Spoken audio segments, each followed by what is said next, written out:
Well, hello everyone. I am working on Womtham. I'm Now hoping they to can have hear it me. finished tonight. Okay, good to go. No, but please go on. You need to. So welcome everyone. Now I hope you can hear me too. Yep, but that's good. I talk too much anyway, so that's perfect to have it. What So start the stream not speaking at all? yep, yep. Okay, perfect. So yep. So yeah, so we're going to sit here and work for a couple of hours, and Alyssa is working on Womtham, and I'm working on Altamira project. I'm going to give Jay a little update, and it's some decision making for him to see if the city base is good enough for what he wants to. So that's the purpose of the first little bit here, and then we'll see what I dig into after that. And I'm Alyssa Payton. Happy Friday, everyone. And I'm working on the last part of Womtham over here. I've drawn all of the interior. I'm working my way just honestly around those little white bits that you see now on the left and the right.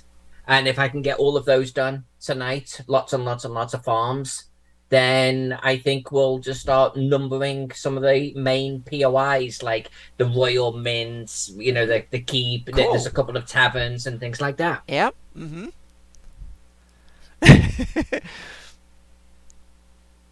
Oh, thank you, Prater's Reject. Yeah, I need to wear all the cool gaming t-shirts, so I kind of rotate around and wear some gaming t-shirts. So it was time. So, okay, 170, welcome. Thank you so much for stopping by when we sit here and work. So, yep. Yeah, well, hopefully Jay knows that we're on, so he keeps a close eye on everything that happens in the Twitch realm when it comes to Greyhawk and the streamers. So, yep. So that is awesome. Yep.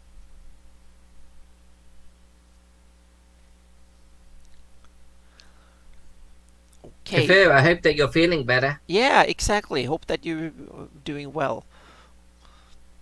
Yeah, and I'm doing a little render here, so I can and it will take about 2-3 minutes, or it's gone 6 minutes. It will probably take another 6 minutes. So yeah, and then do some screenshots and get out. It's on the city, the base of the city, and the weird looking colors. It's because I'm working using the splat map, so it's the different types of terrain have different clear colors, and it's not a pure texture map.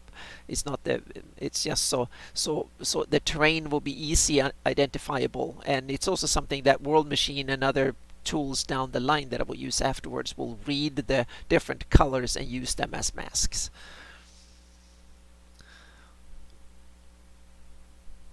Oh, that looks, yeah, is that one of the most tedious little things to put these kind of little cottages and sheds and stuff out in? It kind of is, but it's a little therapeutic Mm-hmm. too. It kind of a little bit brain off. Yeah. And it really makes such a wonderful difference when it gets colored. Oh, We yeah. got these little pats and everything. Mm-hmm.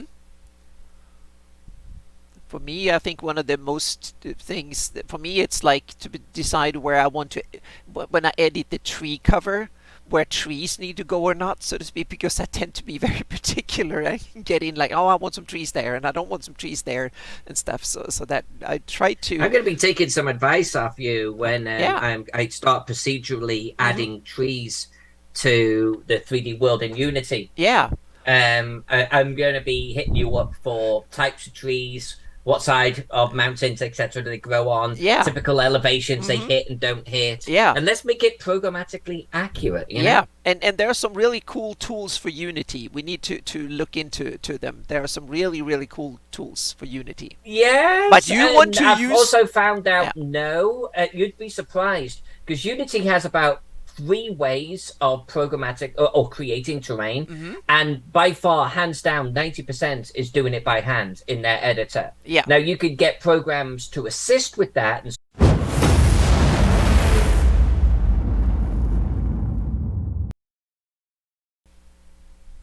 Yep. Now I hope we're back again. I'm sorry. Yep. We dropped for some reason. So it's Friday night, so we'll see here what happens. So, yep. So I hope you can hear us and see us again. Yep. the difficult bit is that you have to wait 10 seconds before you get any answers in chat. So yeah. I thought that you could shorten that down a little bit That might to be like a low latency response time. okay. Yeah. But now everything looks okay. Yeah, good. We're back. Yep. Because now we Okay, get cool. no dropped frames, and we get green. Yeah, everything looks green, so that's good. Yep.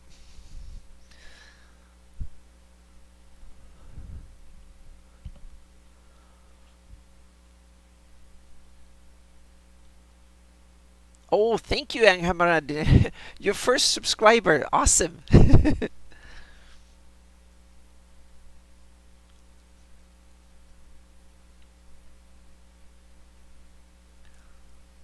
So we'll yeah, so we'll work on it, and this is fun to do on Friday. So that means that we will actually do work instead of slacking off doing something else. So I'm just gonna let this render go around and go to its end, and then do some screenshot of this, and we're going to take a peek and take a look, and then we'll see if send that to Jay and see if he's happy with that or not. So you will get the first chance to see what might be the basis of the Altamira city. And then I have to go in, and after that we have to go in after the render and actually make sure it's the right size too. So I'll try and tweak the scale of this. So need to I have somewhere I have the resolution set here. I have a note of that somewhere. I need to see if I can find it. What resolution are you working at, Anna? That's that's the thing. It's the resolution. I want to have a resolution 5 feet per 1 pixel 5 feet. But what that actually means in World Machine, how many meters per, because I work in large scale, so it's kind of, I think it's 7 meters per it's 4 times the resolution, so it's 7 meters per meter, so to speak, or something weird. I have the notification, and I keep forgetting how much it is, because I've enlarged the terrain 4 times, and then it's 1.5 feet per or 5 feet per pixel, but 4 times in meters, and it with that resolution. So it's kind of a formula that is really tricky. So let's see here. No, that was not the one I'm looking for. I probably need to open it again and look at it, and then do a new.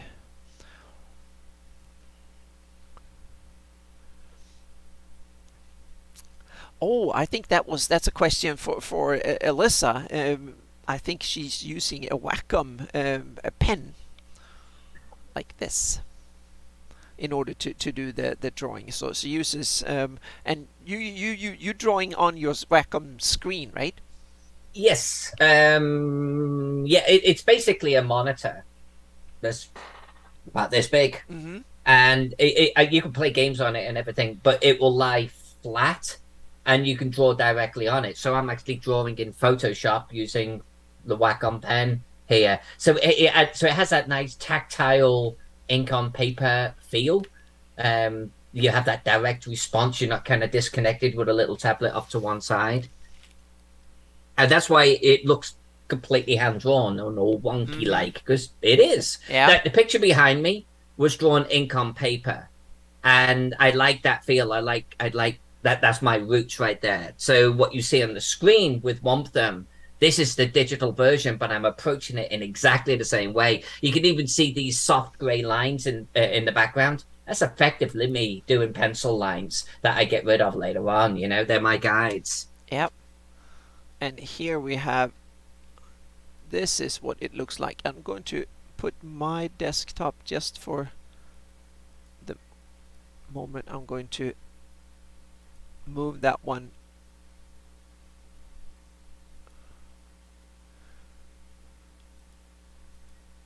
There we, and so here is the this is the what the city Is that where base. the city's going to be? Yep, on that flat area here. So I've created that flat bit of terrain to put the city. So it was like a rounded hilltop, and then they decided that was a strategic cool place to build a city. So they basically chopped off the top of the hilltop and then leveled that and built the city on top of it. Is the road pretty much on the angle where you're viewing it from right now, coming up the hills behind? Yeah, I think there will be two roads up. There will be one on this way going sideways up here on the Mm-hmm. level, and then there will be one zigzagging here from this What sort of direction up there. elevation is that? This one is probably, I would guess it's probably about 600 feet or so, or 800 feet up.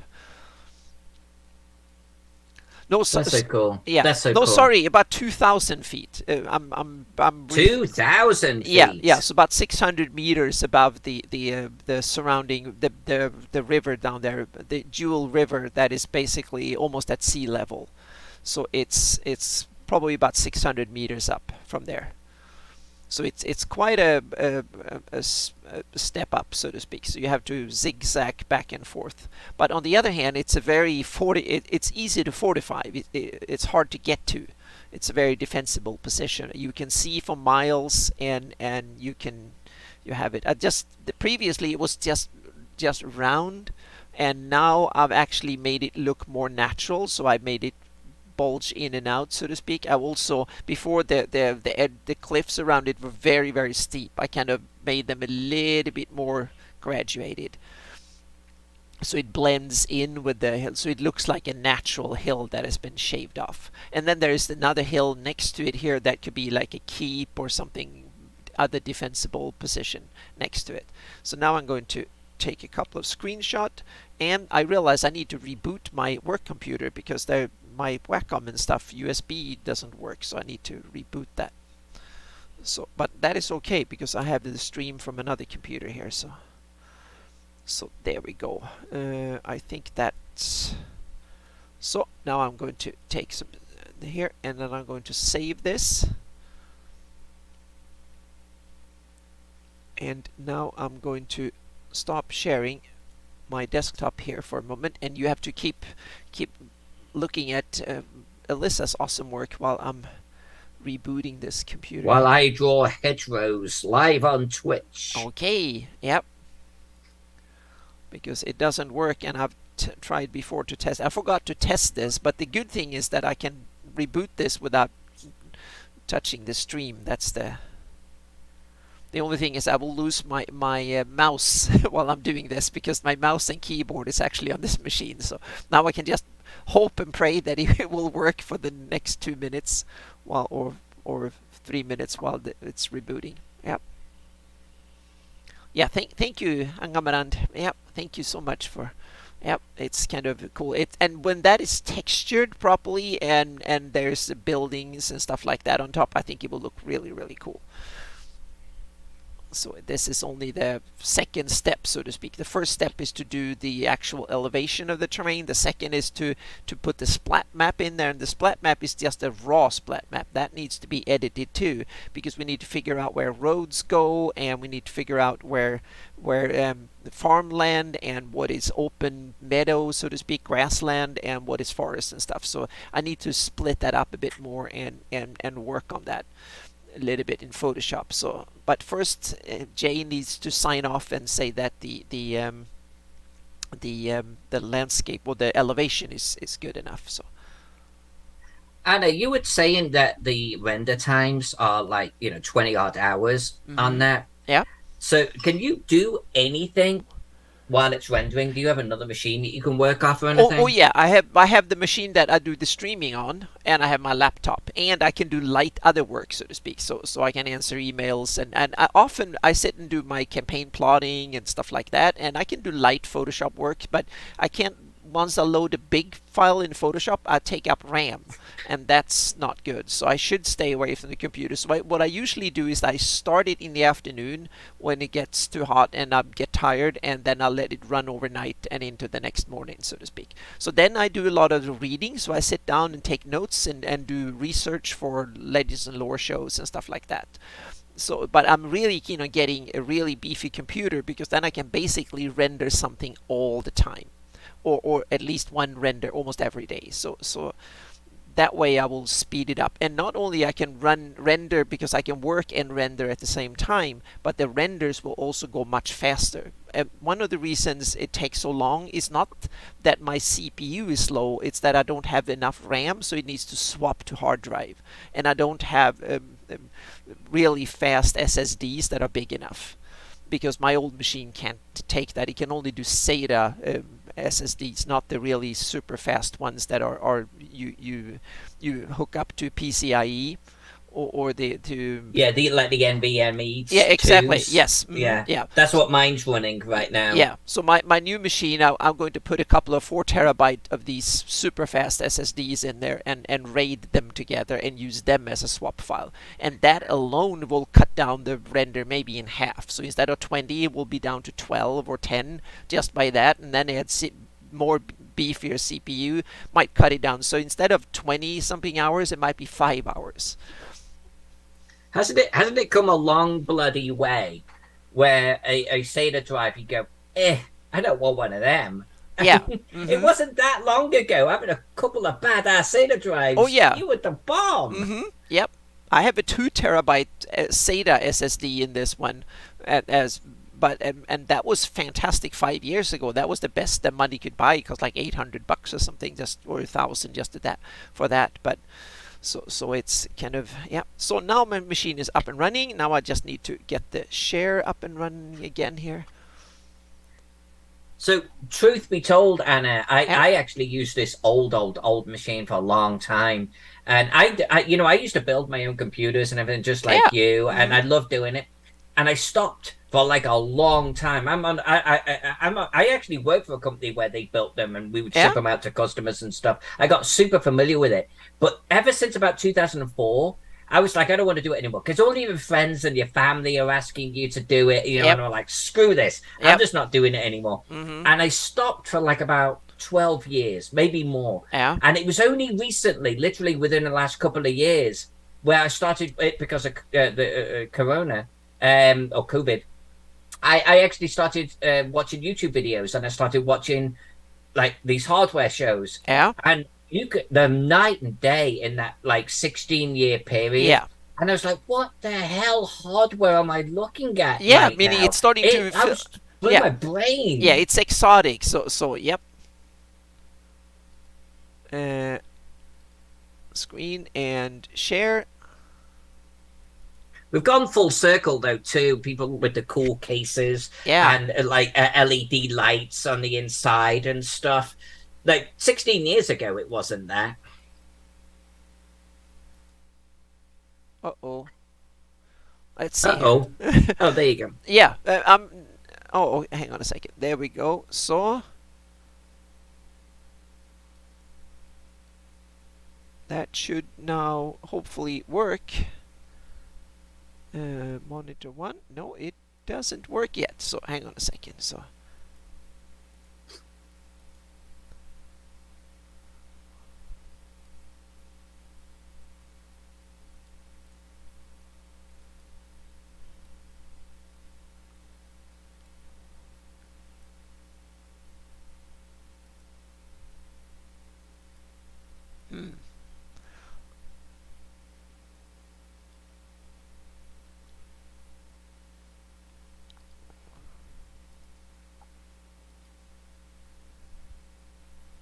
Hardware troubles, Anna? No, not hardware troubles. Now it's my desktop that's not viewable. So now I need to hang on a second. I need to put that back in, and instead of push, I need to put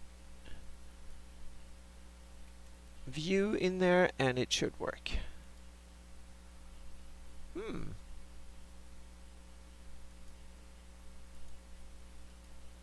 That is very, very weird. That's what I usually do, and now it doesn't work.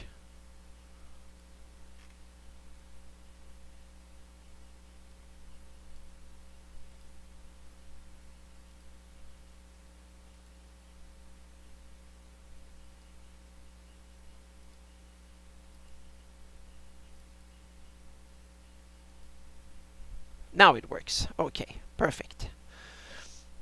Got it to work. So, and then we can put that under your desktop. There we go. So, okay, so now I had the now I need to start doing that, so I'll send those to Jay afterwards. So let's see what we can find with the heraldry of the city heraldry and catch up on that and get that done, the last bit here.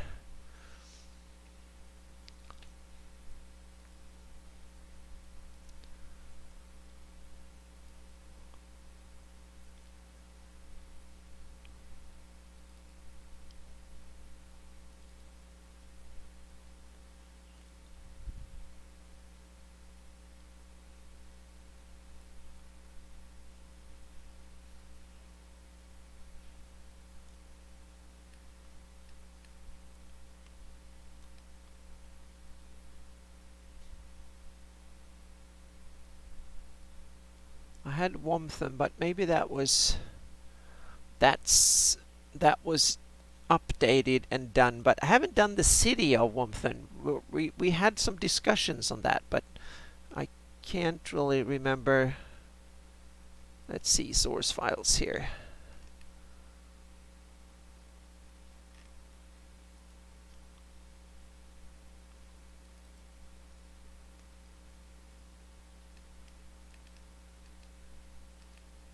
I'm looking forward to seeing what the next city is, to be honest with you.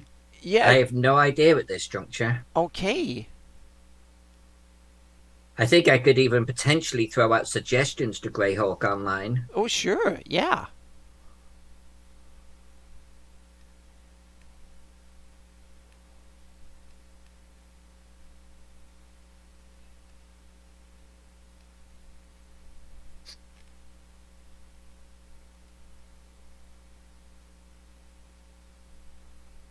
I put in way more detail on this than I thought I would. I couldn't resist. It was meant to be 20 times simpler than this. Mm-hmm. So there we have the okay. So but you have the Womtham shield. Do you the Yes, down in the bottom left-hand corner. Okay, perfect. You have that one. Yeah, Okay, good. I've got that one. Yep. Then we leave it at that for the moment. So then I'll go back to editing. Yeah, because worst case, I mean, we run with like this regional shield, but wouldn't it be cool if on every city map we've got there like the regional and the city heraldry? Yeah, that's the thing. We should kind of look into it. But we had an idea, but now I can't remember where I put the sketch for that, because I remember we talked about it and we had a sketch for it. So I don't even remember us talking about it. Oh yeah, we talked about it, but I'll find that to next week, and I'll fix it during the week. So yeah, that's not something to. I should not sit and look through all my folders during the during the stream here. So I always feel very conscious, self-conscious, digging through folders. I feel like it's an inappropriate thing to be doing on a stream. Not only is it probably very dry subject matter, but I'm always like, yeah, am I revealing something security-wise that I shouldn't be?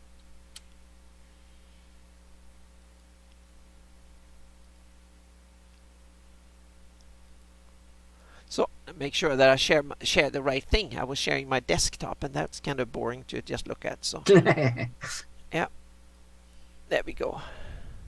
Here's 2 hours of Anna sharing her desktop. Yeah. Mm-hmm. So now I'm opening. So now it will be some more splat map editing. It's boring, but it's one of these things that is really necessary. A lot of my work right now is doing splat maps. So this is to edit down and fix the next area. I have a whole bunch of these. I have like 5 or 6 of them that needs to be edited, and then I can just render the final textures and then do the updates. So right now I need to replace this is the new div, and that is classified when it comes to textures, and in World Machine it's classified as an ocean. So it's basically on ocean surface level, and it's big and flat. And these small ones in here I need to make them lakes instead, because otherwise they cut into the terrain unnecessary. So therefore I need to go in here, and sometimes I just need to, yeah, I need to go in here and just remove the the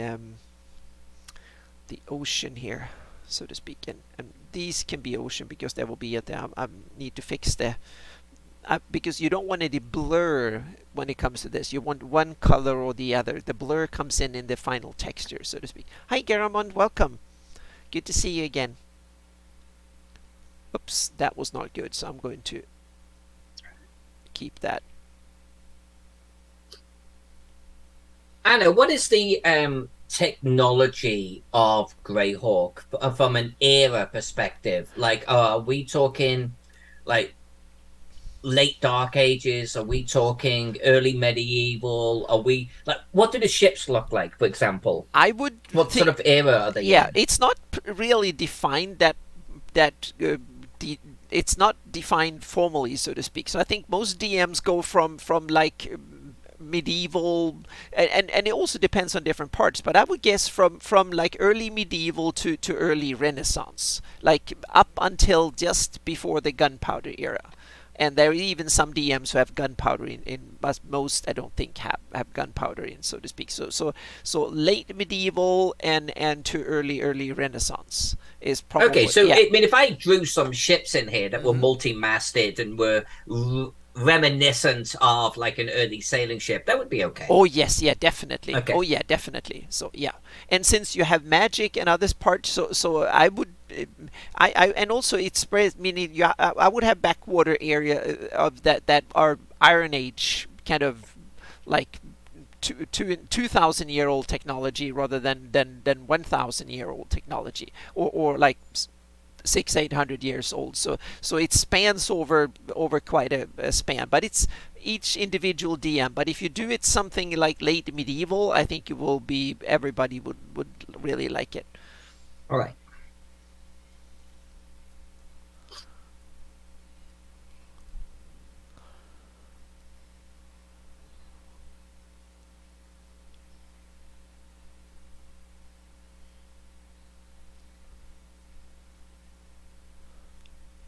Okay, now I need to.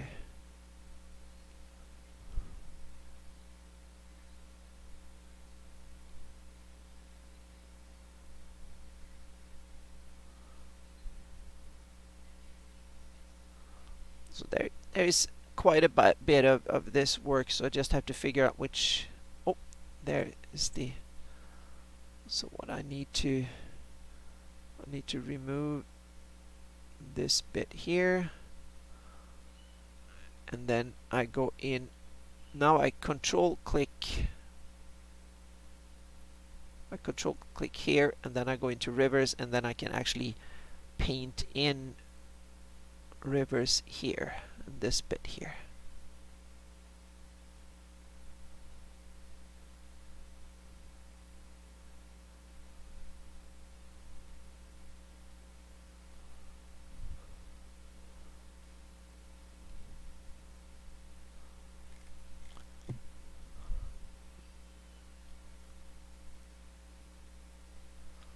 Comes the check that I don't use any scattering or effects like that. So here we go, and I connect these bits there.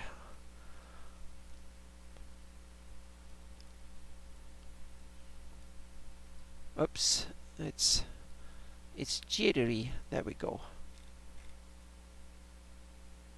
These are probably okay to have there.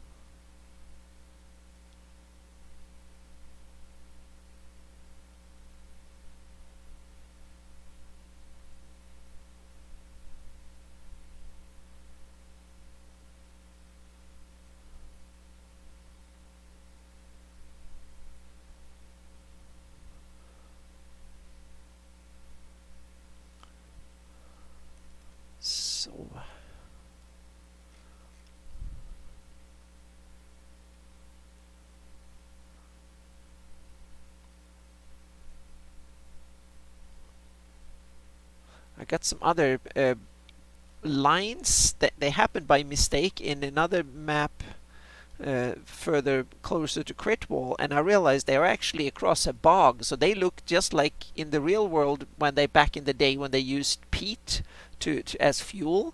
They dug these trenches and extracted peat from the bogs in long lines, and those lines that were across the map looked just like it. So I'm going to keep those lines and kind of texture them and say that those are actually peat extraction areas. And here is a couple of them that are across for another reason. So I'm not sure if but I'm going to keep them and then come up with some reason to have them there. So and they're actually a bunch of holes. So volcanoes, some other weird things. So I will come up with some explanation and make them into a site. These are also cutting holes, so I'm not sure if I'm going to keep them as holes or not, but I think I'll do, just to for the heck of it, so to speak, for fun.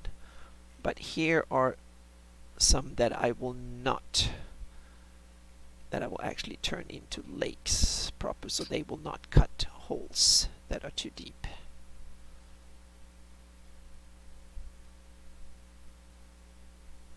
I need ideas for what would be on the central island. Okay, a watchtower or something so you can shoot with bows and crossbows and stuff at ship traffic.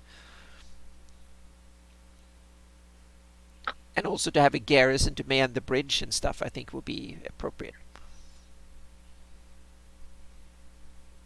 Would that be good property, you think, for someone to service ship traffic or take in tolls and stuff like that, or keep an eye on things?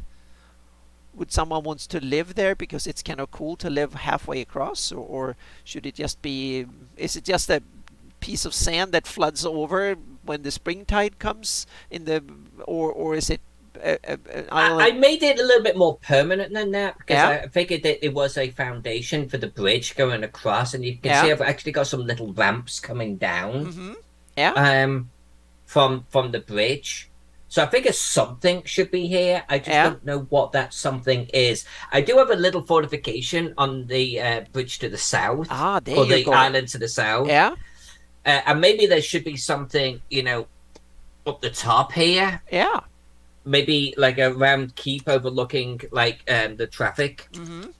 on the river. But I Yeah. feel like there should be something on the island, something that would require ramps up and down. Yeah. I don't know what that is. If it's hot real estate, it will be full of things. Meaning there could be like a shopping area or something like there's that bridge in Italian city. Oh, now I forgot. That had all the houses across, so to speak, like you have there. And since you have the housing across, then why don't extend those shopping quarters from not only the bridge but the island as well? Yeah, I could dig it. I could dig it. Bring it down a little bit. Right, so a keep and shops. Yeah.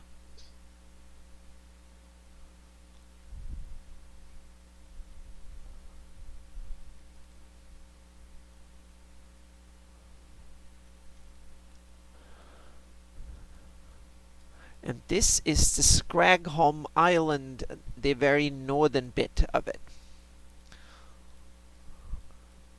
On this end here, so. Oh, a prison. Gribbly thinks a prison might be an idea. What do you think about that, Alyssa? Oh, that's an interesting concept. Yeah? That's an interesting concept. And hi, Gribbly, by the way. Thank you so much for stopping by. But now I almost want to make the southern one a prison-like. But that's an interesting concept. Like Yeah. away from the city. Mm-hmm. Oh, and we have Jay here. So now I'm going to show Jay the latest Hi, Jay. screenshots that I did. So hang on a second. Hope he hasn't gone into lurk mode too early here. So I'm going to show some screenshots. So here are some screenshot of the updated. Hang on a second. Let me. I'm going to put my desktop. Yeah. So here is a look at the Altamira. I've lowered the base a little bit, and it's not perfectly round anymore. It has some features and stuff. And here it is from a slightly different angle. So here you see a little bit on top. So it has more of a feature of it's not as sharp. The actual mountain base is a little bit more tapered. So it's more natural surrounding it. And then we have here it is from the other angle, seen from the south. So okay, thank you, Jay. Yep. So this is kind of cool. Now it looks a bit more like a natural rock. That before it was perfectly round. Now it's kind of done to look a bit more natural. And here we have slightly more from above, so to speak. And I lowered it a little bit too. So yeah. So that's what it is, so to speak. And we're good with that. Then I'll render it in high resolution, and then we can firmly move into doing splat maps for that next week. So you can have that next week. So now I'm just going to go in here and paint over some of the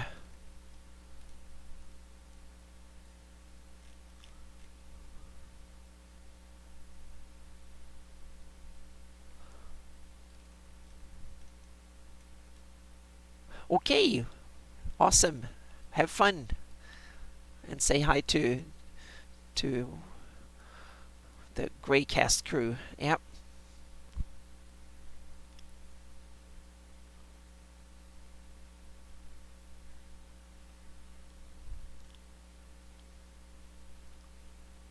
I'm just gonna go over the coastline here and see if I have any more little lakes and stuff that are here, or a bunch of them. So I'm going to change them back into lake color so we don't get any deep holes. And then it's time to look over the coast and start getting that painted in the right getting the coastline. There is a lot of grass here that needs to be removed and stuff, so I'm going to work on that next. But it's always good to take one of these little things at a time. So okay, I think that part is now done. I think I caught them all. Yep. Now it's time to then go in and fix the near div shoreline. So I'm going to save here and then go in and fix that next. So are you still on your little huts and stuff? Oh yeah, that's got to be. I'm just doing the sprawl on the west side. Mm-hmm. Yeah, from the population growth, I'm just going to do a little bit of that. Yeah. Then farms on the west side, and ink done. I had a big, huge, like a hippodrome here. Mm-hmm.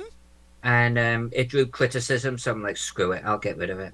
Criticism? They didn't like the hippodrome? It was someone on the webinets. It was someone on the internet. You know how it goes sometimes. Oh, yes. I'm like, yeah. I don't want to have the conversation that in ancient Athens, they had temples and a big, huge hippodrome outside the city walls. I don't want to have that conversation with people. That was my inspiration for it. Mm-hmm. And I'm like, Womtham is only 20,000 people. That's true. Yeah. Beginning to feel big already. Yeah. If I start doing big, huge hippodromes, it's stuff like that. Exactly. It's a significant city, but it's not a huge metropolis. It's not Rome. It's Florence rather than Rome. Exactly. Yeah. So I kind of throttled. I mean, I've already got theaters and stuff in here. Yeah. So I'm like, that's enough entertainment. Mm-hmm. We don't need any more than that. Yeah. If you want any more entertainment, maybe they have swimming races across the river. But it looks fantastic. Yeah. Thank you. Thank you. I think it's going to be a lovely entry into the Greyhawk City series. Definitely. You can realize that now you will hook. The community will put their claws in you and force you to do stuff constantly. Yeah. Well, the plan is every quarter, my friend. Every quarter, mm-hmm. You're going to do a new one. Yep. And Jay keeps saying that. Yeah. Are you not entertained? It's like the call for the gladiators. Yep. Okay, so now I need to, let's start from the northern end now and work over the bits here.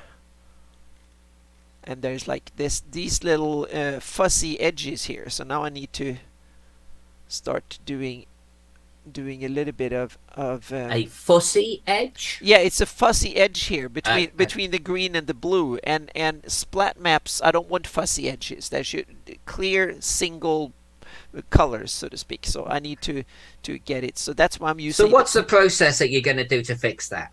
I'm just gonna paint. I'm using the masks. I'm just gonna paint with a pencil that is pure white, or and on the mask, so to speak. So pure white. So it will be pure one or the other colors. It's only like, what is it, like 6 or 8 different colors for different terrain, and no in between. That comes in on the texture stage. But at this stage, I want clear one or the other.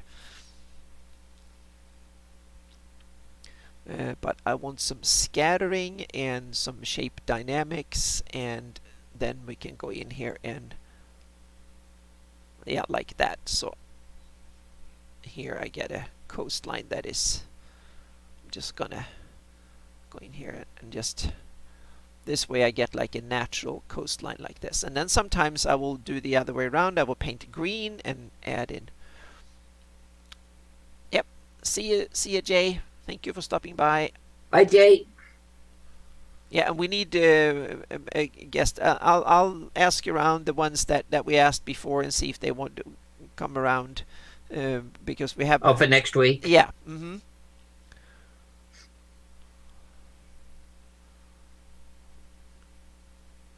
There we go.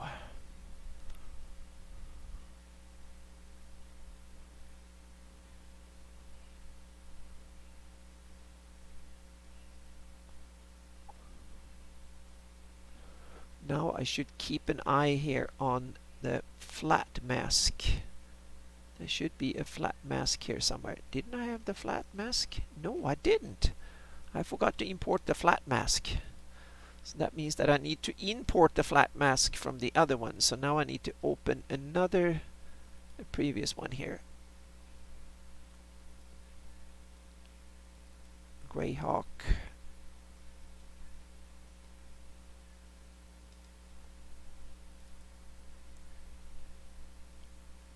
And this is number 4. 4.8. Open. And this is where you need the really fast SSDs to do stuff like this, because it's not too big yet. I think it's probably about 8 or 9 gigabytes so far. But the more layers I add, the bigger the file will be. So I'll take a little bit of water in the meantime here.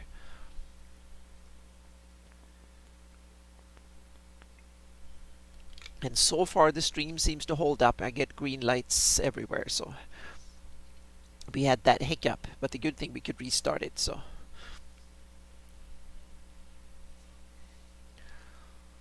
no dropped frames. And I could even reboot my computer, which was a blessing. I didn't have to restart the stream. Oops. There we go. You came and went.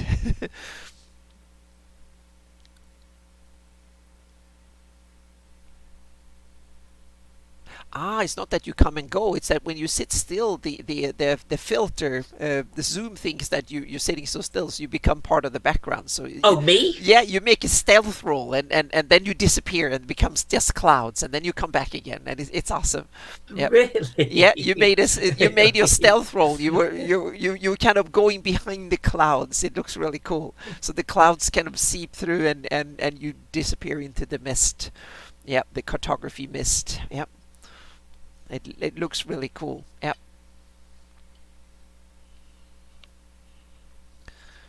Okay, so now I'm going to get another layer, and now I need to remember what the heck I was opening this file for. But oh yeah, the flat mask. There we go.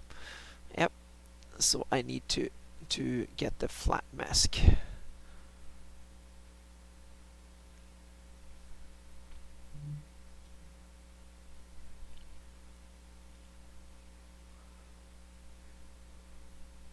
So how many of these little buildings? Hi Troy, welcome. Yep. So how many of these little sheds and stuff? There must be hundreds. Yeah, I'm not going to count them, but I have people out there who will.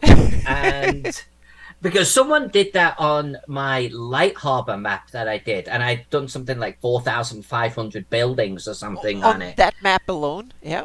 Yes. Wow. So this one is smaller, but there has to be a bunch, right? There has Well, to be a bunch it's a of couple buildings of on this thousand thing. buildings already, I'm sure. Yeah. But it, So sorry. let's say a couple of thousand buildings. Yeah. Um, I think that's probably about. I think I know. I think it feels about right for 20,000. What do you think? Oh yeah, because not all there's more many a lot of the poor people they live 10 people to a building, but then you also have a lot of buildings that are people are not living in, like temples and a lot of merchant buildings, warehouses and a whole bunch of stuff. So I would say at least 1/3 of the buildings are utility buildings and not where people live in.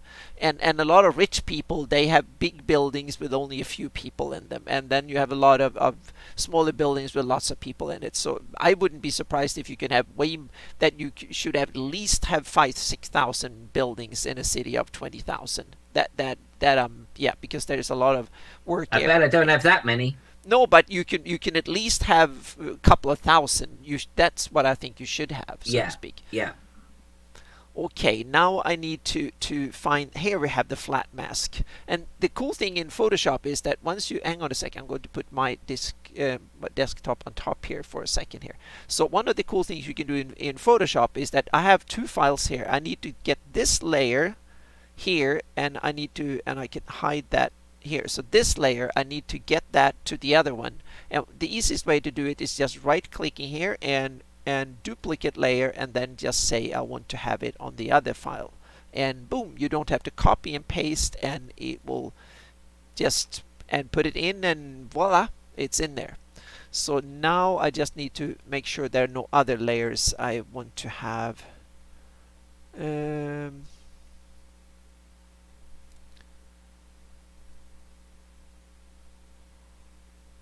no, I'll skip it for now. I think that's it. So okay, so here we have the flat mask, and then I can change that to lighten and make sure that it's, and now I can just take a peek, so I'm making sure that I don't paint the shoreline in. And when I see that, I should probably done the other way around. So what I do here, I remove the, instead of painting more sea in, what I'll do, I should probably do the other way around when I look at the flat mask, just to be sure.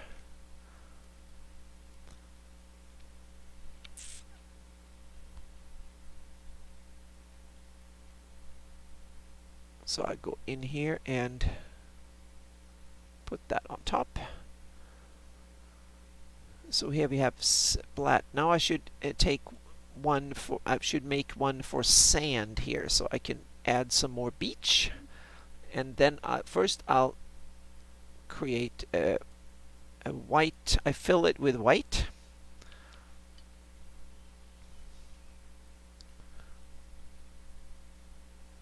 That was not really necessary, I realize that now. Now I should collect the sand color here.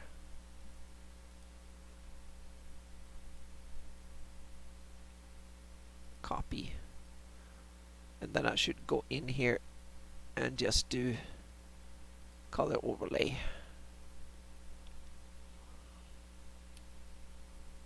There we go. And now I can just rasterize the layer style, and then I put so now I can actually use this and go in and paint some I will paint over with some sandy beaches here instead. Oops, that is too much, too wide. I just need to, there we go.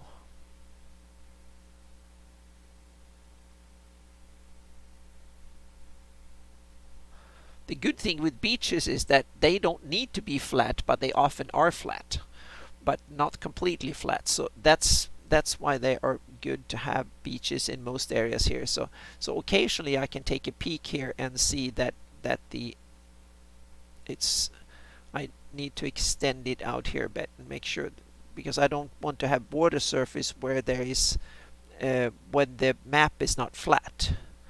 So that's why I need to make sure that I extend it out, but I don't want to have grassland all the way out. So a beach, especially when you have a river this wide, there should be beaches or mud and stuff. So I will use sand, and then I can go in and change some of this texture when I paint over the final texture map. I can paint in muddy, and I would change color so the sand doesn't have the same color all the time. It's more kind of, sometimes it's more brown muddy colors, and sometimes it's more pure white sands and stuff. But for the splat map, it all is the white sandy color. So then I make sure that I take a little bit up and down. And now I think this is a little bit too small, so I'm going to increase the size a little bit. Here we go.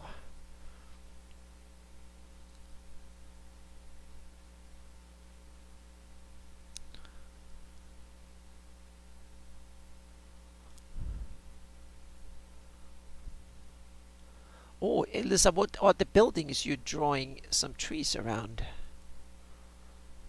That's one Malku. Oh, so obviously Womtham had some origins in what Elven and Dwarven races, and it was Anna's suggestion a short while ago, and it's a good one, to ensure that even though the humans have taken over, to ensure that there's little areas that have got these elven and dwarven sort of influences or still roots. And so back in the heart of the city, I kind of almost imagine this elven ambassador still. Like I've sort of got an elven compound in here. That's a Across great the idea. road, I've got a dwarven one, a little dwarven fortress in the heart of the city near the barracks, actually.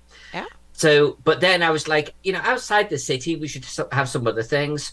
So I've got a little circle stones here, and I thought, maybe there's this ancient elven building outside of town that is just out of bounds. You're just not allowed to chop this place down because obviously it's a big, huge logging industry.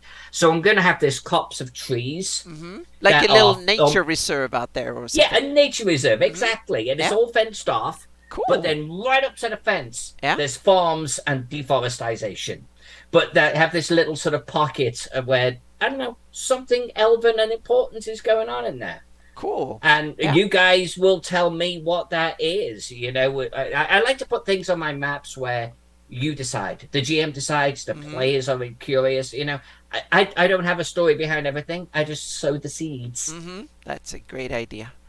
And welcome, Michael, and thank you so much for the game last night. That was great. Yep. I'm also adding insult to injury on this one because if there is something very important and reverent to the elves here, I'm putting a logging industry within sight of it. Yeah. That was what the Iridians did when they invaded this place 1,000 years ago. Yeah.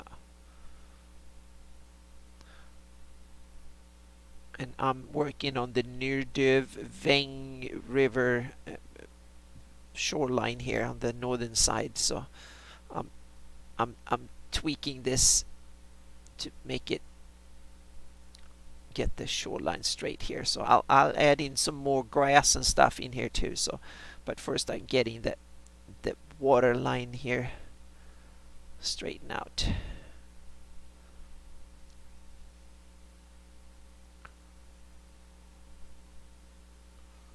So, Anna, before the show, you were talking about AI Yeah. art. What have you been doing? You said you were experimenting with it a little bit. What have you been up to? I've been doing character portraits for my campaign. I've done some magic items for my campaign, and I've done some tests for some interior art and stuff. I've done the what my works if I had an office in Greyhawk, what it will look like in game, so to speak, or in instead or wherever I want Was to have that it. that thing you posted on Facebook? Yep. Get out because that picture was incredible. Yep, that's AI art. It took 5 minutes to do in AI. Yep. I loved that picture. Yeah, it's so cool. It's awesome. Yep. Holy heck! You should bring that up on chat. Let people see Oh, it because sure. it Yeah. is a an incredible picture. Yep. I had no idea that you did that in AI. Yep. That was AI. Okay. So hang on a second here. So I did some library pictures or like a workspace where. So here it is. So here is the picture from. And let me just. Yeah, to do full screen or Yeah, something I on do that. full Let people screen see. on that one. So here. So this is a picture using the Midjourney AI, and it's took me this one. I was fiddling around at the beginning, so maybe it took me a half hour of I have a number of trial and errors. So there are some other cool ones like this one, for instance. So you have like I have a whole library now. So I have a whole They're workspace. brilliant, Anna. Yeah, so They're brilliant. yeah, so you feed it a bunch of cool stuff. So you get like little Explain the process. What do you know? What do first, you feed it, yeah. and what do you, how do you fiddle with it? First, you feed it text. You tell it, I want to see an orc, half orc, barbarian, blah blah, standing in a forest or whatever. And then you get 4 low-resolution images, and then you can tell it like, like number 1 and number 3, or like number 1 best. And then you can tell it, I want to have 4 different versions of that image, and then you can simply go from there, so to speak, and you can keep iterating until you're happy with it, and or change the text, and then when you're happy you upscale it, and boom, you get something cool. And That is yeah, crazy. yeah, I've done some villains for my Greyhawk campaign, and here is one of the villains for my Greyhawk campaign. And here is another cool low resolution of some of the villains for my Greyhawk campaign. And yeah, you can do some really cool stuff. You can do stuff like this, wood carving. Yep. So like an elven tree wood carving. Holy heck! Yep. You can do basically, and I'm going to show you something that will really blow your mind. Hang on a second here. If you want to have like a cool magic tome for your game. Now, do you have to feed it styles or artists? If you or want to, anything? you can even feed it an image. You can feed it a URL to a JPEG, and then it will use that as an input. Yeah. So you can kind of, yeah. So you can, and it can do here's a kind of a cool. If you want to have like an orc portrait for your campaign. Wow. And now I'm going to show you the coolest thing ever. Here, here is another one. You want to have a druid for your campaign with a green halo? You can have that, and you can have it's something it's super good at. Cute little fake creatures. It's an expert at cute little fake creatures. If you want cute little fake creatures, it can make you an army of cute little fake creatures. It can, and the other cool thing is you can see what others are doing. I didn't do this one. I just took it from the feed, so to speak. So what you do, unless you pay for a commercial exclusive thing, otherwise what you feed others can see, and I can see what others do, and I can use that too, so to speak. So it's yeah. So it's and there's tons of these little cool things, so to speak. But you can do character portraits one after the other. So it's not super good at eyes yet, but it's getting. I noticed that in the yeah. ones that I've been seeing. Mm-hmm. Yeah. Yeah, it's a little bit, but that's something you can touch up. If you're decent with Photoshop, you can touch up stuff like that afterwards. But you can also do super cool things like. If you want a page in a spell book or something, you can do like this. You can do like a parchment with mineral descriptions in a fantasy script and stuff like that. It's really cool. You can have like, if you want a menu in a fantasy restaurant, you can generate that too with some scribbles and stuff on it. So you will not be able to read it, but it's everything you want to have. Like you want to have a spell book. This meaning this is a spell book you find, and he will just create it for you in 5 minutes. Come on, it's super cool just to illustrate what. And there's some other things here. I saw some wonderful ones of the multiverse that are simply super cool. Let me see if I can find them here somewhere in the list. Here we go. So if you want to have a picture of the, hang on a second, of the multiverse, you can generate a quick and little cool sketch of the in-game sketch of the multiverse. That is Yeah, nuts. you can tell it to it looks should look like Leonardo da Vinci made it or something, and it's super cool. So yep, so it's an awesome tool. Yeah, and it's learning fast. It's only in beta, but I've seen in the month or two, a couple of months that I've been using it, it's already learned. It can only do cute little animals. It can't do big scary animals well yet, or big dragons, but it can do tiny cute little fairy dragons really super well. But it's learning. I bet given another month and people are feeding it dragons made by super cool fantasy artists, and he will learn them too. Wow. So it's learning exponentially fast.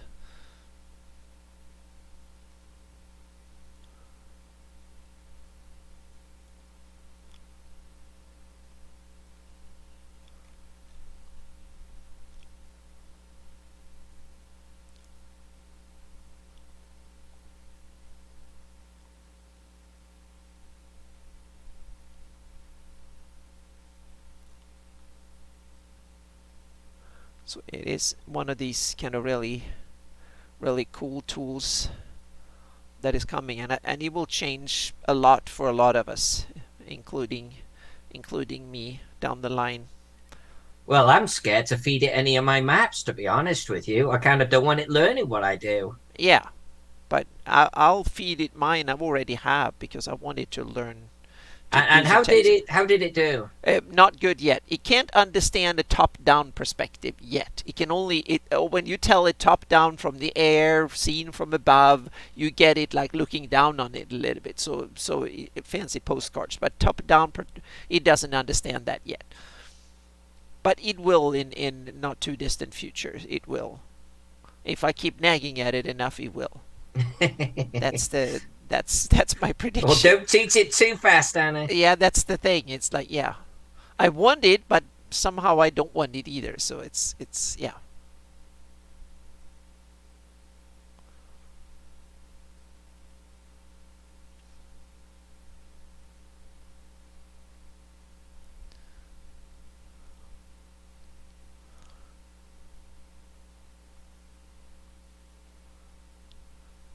Hello, Dave, Guild Superior, welcome,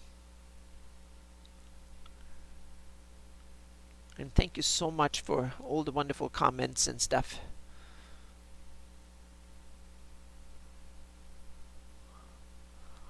I'm doing splat maps, and Alyssa is working on Womtham. Hey, you're not meant to be there. Come on, get down. Oh, you have a cat coming, I checking had a out. little kitty cat sitting where Mm-hmm. he should not be sitting, and he's very cute, and he hopes that carries him a long way. And it does carry him a long Mm-hmm. way, I'm sure it does. but there are limits. Yeah. Mm-hmm. I still remember when I played Dungeons and Dragons online, that the MMO, and I had a cat that one of my cats back in Sweden lay down on the keyboard, and all of a sudden my character went into a tailspin and started throwing away and doing every spell, every effect it could do, and all the other ones on the raid wonder what the heck happened. I say my cat lay down on the keyboard and it cost me like 100,000 gold pieces or something of stuff Oh that I God. that I that I kind of expended in 5 seconds. That was funny.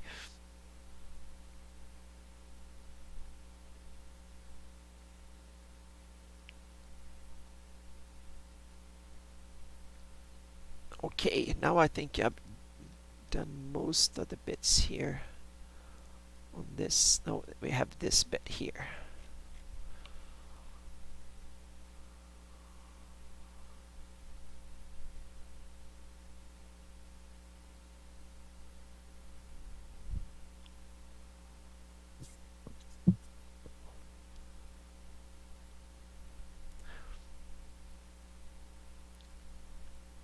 Yeah, I had familiars, cats back in Sweden, and I had Minnie for 10 years here, or almost, yeah, 10 years, but we had to put her down like a month ago, so Minnie is no longer here.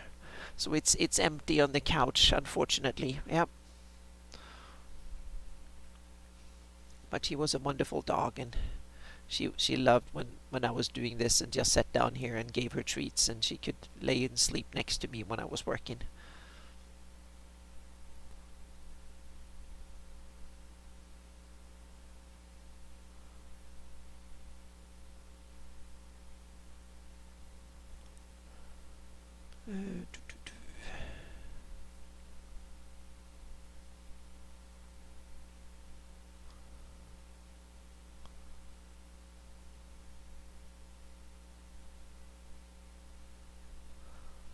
Yep, thank you, Gribbly.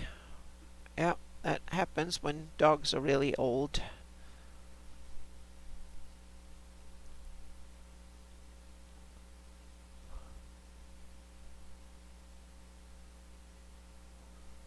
So now I'm taking one color at a time. It's actually the easiest. Otherwise, I have a tendency of painting on the wrong layer. So I'm just looking where the beaches are here. So I'm going to skip these bits and actually paint greenery all the way down and just concentrate on these areas that are sandy and beachy here, and the other ones will be rocky and green and stuff.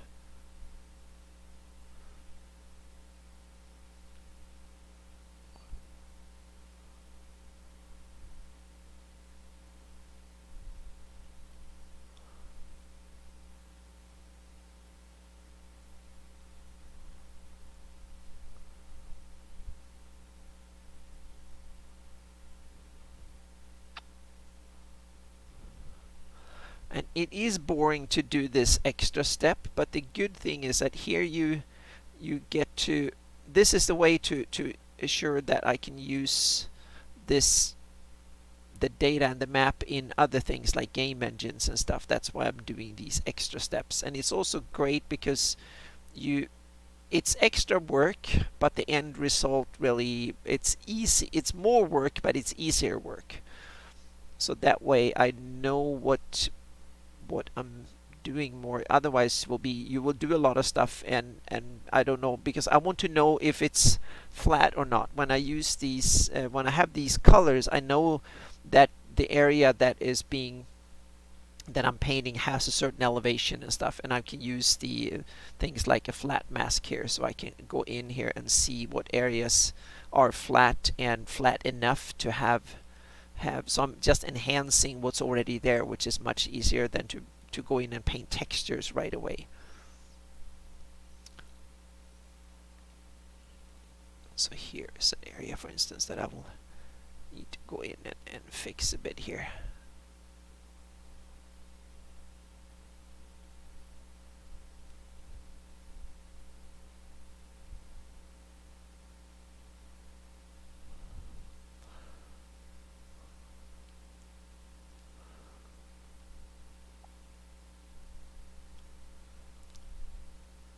I'm actually getting lazy here, so I'm going to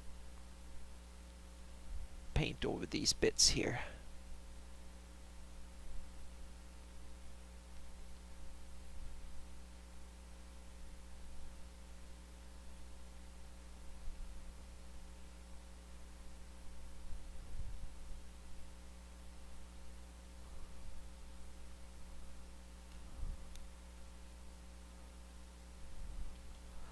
Now it's time to make it a little bit bigger, and then go in here and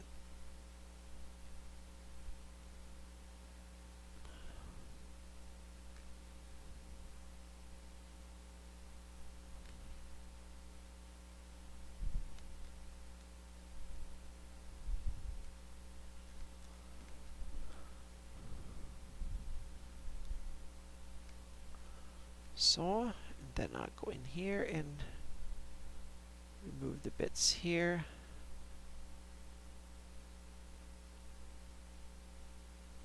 So now it's time to, and I'm going to rename this for sand, and then lock it so it doesn't move around, because otherwise I might screw up sometimes. Oops. There we go.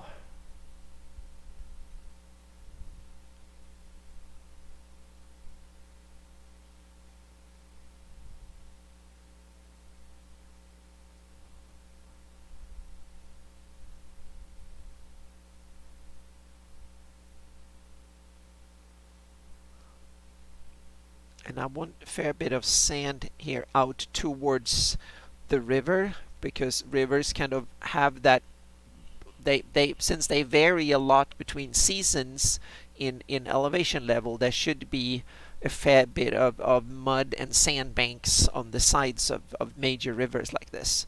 Especially I think in a fantasy world where you don't have, modern day rivers are usually regulated. They have dams and stuff which stabilizes the flow.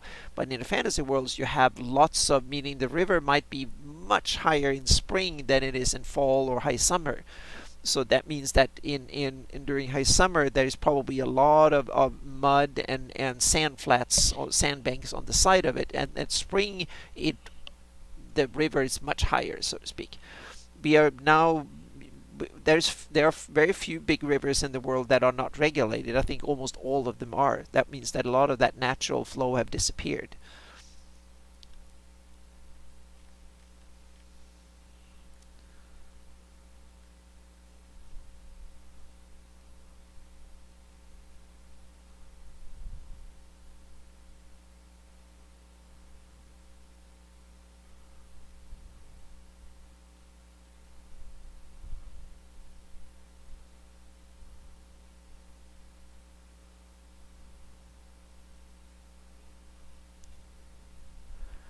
Okay, now we're just mapping along here. Now I need to, you're working on the,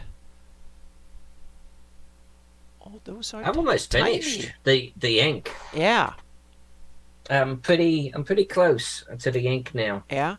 And then I'm going to work on that, maybe putting a prison on the center island. Mm-hmm. Do you often have to go back and ink some more, or change things once you go into coloring, or do you usually satisfied with that thing, or is it yeah? It's rare. Typically when I go into coloring, it's pretty locked down at that juncture. Yeah. Mm-hmm.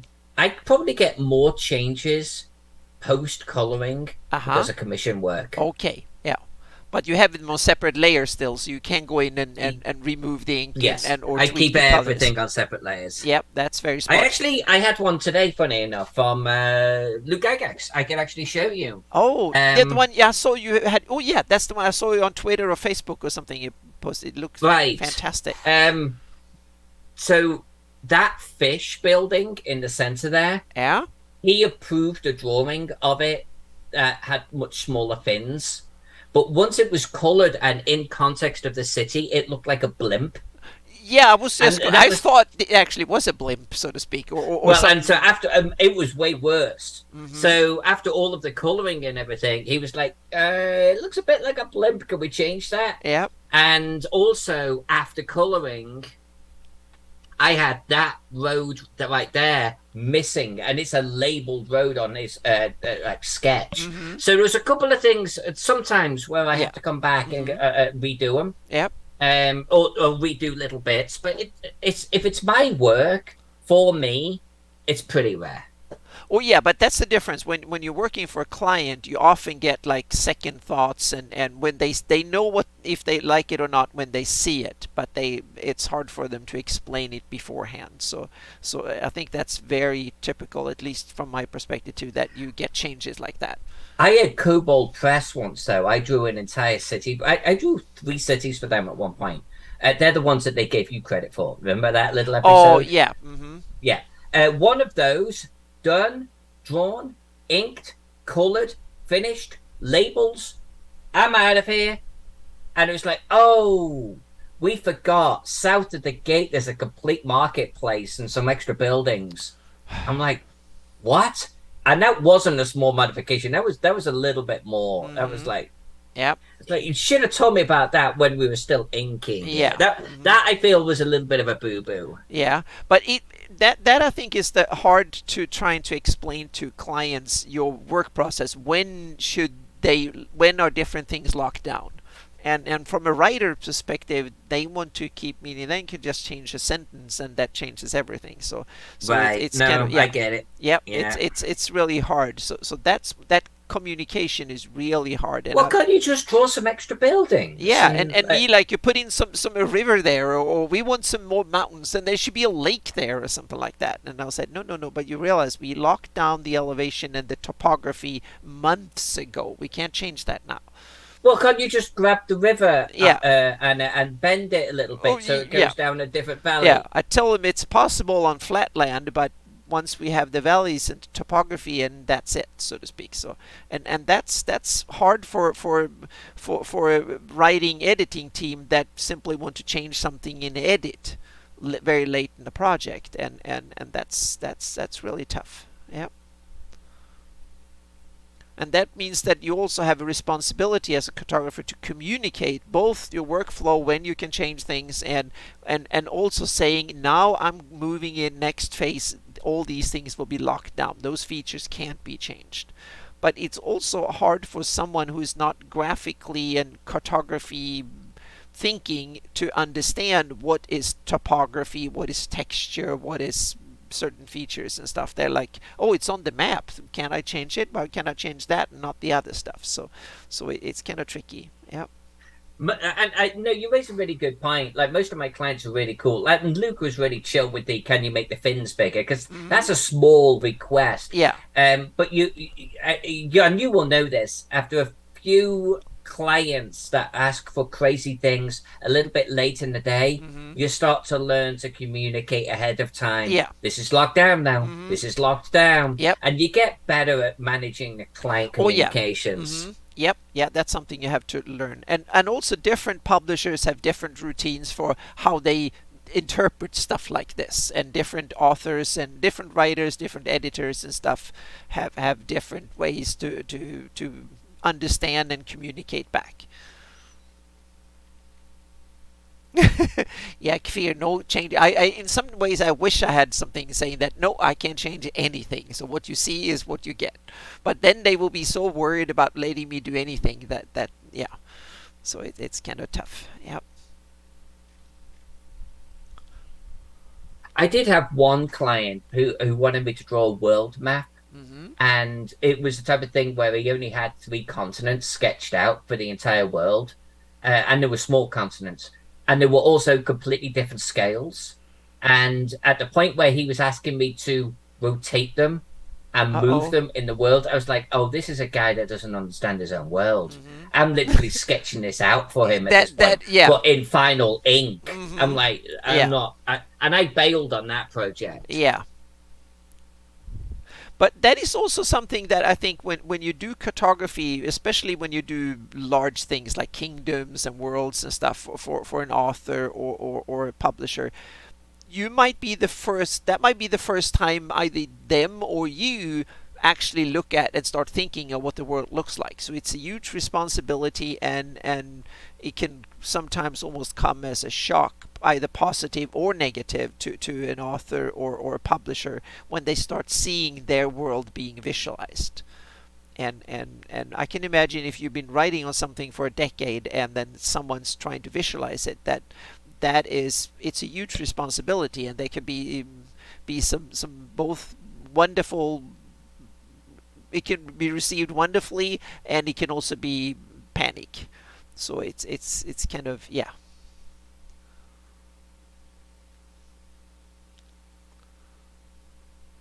And I guess as soon as you work with something graphic towards a client, you have to understand the main reason they're hiring you is because they can't do it. They don't think that way. So that's why they hire you. So you do the graphic thinking for them. And yeah. One of the one of the things I love to do, but no, it didn't bite me in the ass. I should have just really pushed back better on the client. But I love like if the client isn't sure, like really of anything, the style, the colors, how to approach something, Yeah. I'll give them like a swatch, Like, well, we could do Mm-hmm. the buildings like this. Yep. And I'm talking about more like regional maps. Yeah. Like cities could be done like this, or we could do it this style, or we could do it this style. Roads could be done this way, or Mm-hmm. this way. Yep. Rivers could be like this or this. And I will give them like a whole swatch, like you're picking out like room decoration, Yep. and I'll say mix and match. Tell me what you want. Yep. And I had a client do that with the wargaming map once, and so it's very sort of fixed. Look, I could do the forests like this, or they could spill outside of a hex, or they stay inside of the hex, yada yada yada. And he picked all of his styles, including what denotes elevation and what Mm-hmm. denotes like a lower area. Yep. I did the whole map, then he changed his mind. Uh-oh. And he wanted to go with a completely different set of swatch options. And I did it. And right there, I should have bailed. Yeah. I should have. And then I did the whole thing again. And it's like, great, I'm going to now send it to my, historian experts. I'm like, whoa, whoa, whoa, whoa, whoa, whoa. You should have got him involved at the beginning. And Yeah. of course, he had changes. It Mm-hmm. went on and on Yeah. and on, that Yeah. project. Yeah. That taught me a hell of a lot, that one. Oh yeah. Yeah. It's kind of really, yeah. It's important to and it's tough. Yeah. It was so cute. He came back to me literally only about a couple of years ago, said, "Hey, I want to do a second one." I'm like, "Nope, I'm out of here." Hit the eject button. Yeah.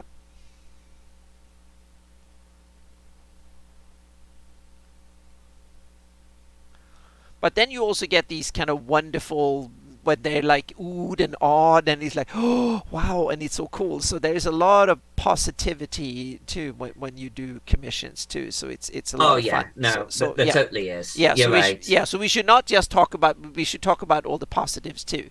But they usually kind of talk about them naturally because they become the project that you can brag about and others can brag about, and they're being sold in books and box sets and stuff. So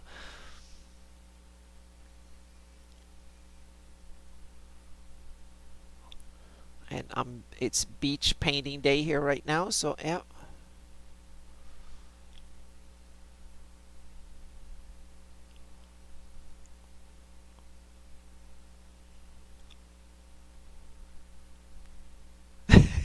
Well, yeah. These are tidal flats. So this is beach mud flats and stuff. Yep. So I'm adding the sandy bits, and then I'll go in and tweak the grassy bits here too, and some rocky bits and stuff. So because when I do I was a bit lazy when I did this splat map, so I'm going to go in and actually be more tight when I do this splat map, so I don't get these kind of fuzzy areas. So but I still had the old setting, so I need to go in and tweak them more. So I need to work on them a little bit here and tweak. But the good thing when you do this is that you get a lot of natural variation, because I'm using a lot of the pencil tool here. I have scattering and shape dynamics and stuff, and that means that I get a very kind of varied coastline, even more varied than the fractals of World Machine would create. And I get that precision because these pixels are 5 feet, so I can decide exactly where I want things. But I still have to pay attention to the height map, so I know that I can't go far into the green because it's too much slope, but I can go out here, but then that means that I will have to go in and adjust the water level. So I have to work within a few pixels of where I have the shoreline here. So yeah, and I will paint over these bits later here. So now I just need to go in here and tweak this little beach areas here. And then there will be, of course, when I tweak these in the final texture part, in the texture render. So go in here and tweak them.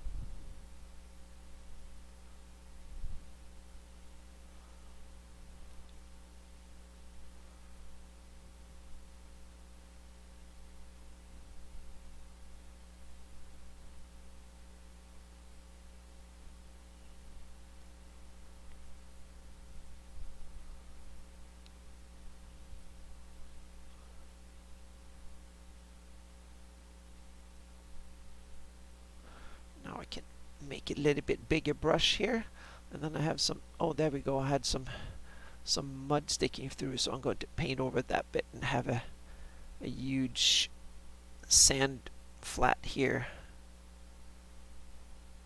But here I'm going to be lazy now, and I'm actually going to go in here and paint over these bits here. Oops, I'm going to undo that bit there. I'm going to save some of those green pixels there. There we go.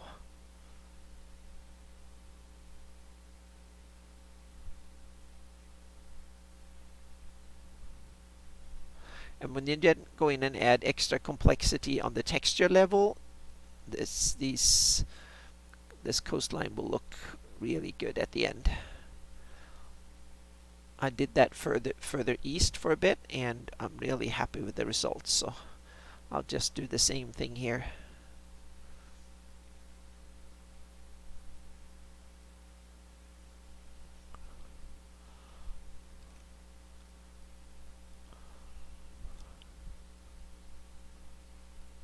I'll do a little bit of opening in here. There we go.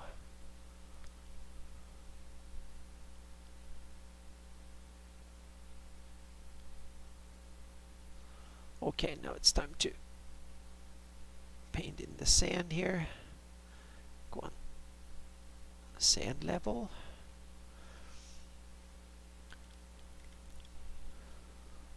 I should probably save now because I've been working for like half an hour or more. Then I can stretch my fingers a bit too. That's also important. And the stream works. We only dropped 30 frames the last hour, so that's good. Not even a tenth of a percentage. Oh, is that tiny little sheds and stuff on the island? What, here? No. Oh, No. yeah, that's a fortification. I can. Yeah, Yeah. I'm redrawing part of this fortification and gonna do Ah, the island. Then we are done. cool. Yeah. And we've got half an hour left on the stream, Yeah. so I'm pretty confident I can get this thing wrapped up. That This is. will be Womtham. Yeah, super cool. Yeah. The Greyhawk community will be thrilled and overjoyed when they see that Womtham map. I'm pretty sure that will be the top city map ever made for Greyhawk, in my opinion. Yep. I know Schlee's Greyhawk was pretty Yeah, but cool. yours will be cooler. Yep. I think I could do a pretty good job of Greyhawk. I think I could. We should do Greyhawk, you and me together. I think that could be super cool. We should do that in a couple of years. We should tackle the beast. I would be down with that. Yep, we should tackle the beast. Meaning we should work on I can start doing most of the research with the community, and then start working on the terrain and stuff. And when we have the terrain, you can fill in all the buildings and the streets and stuff like that. And then we can kind of work collectively. I think that will be a super fun project to do.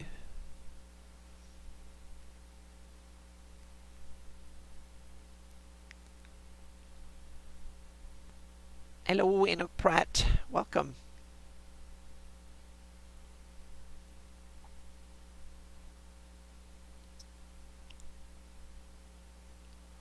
Yeah, I'm working on my Shieldlands map on the splat map part here today, and Alyssa is working on Womtham.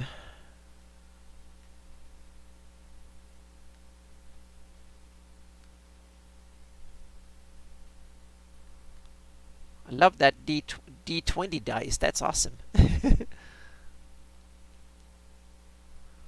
When we streamed enough, I might even speak Twitch, so I can understand what's going on in the chat, because there's so many things that just go past and I don't even know what it is.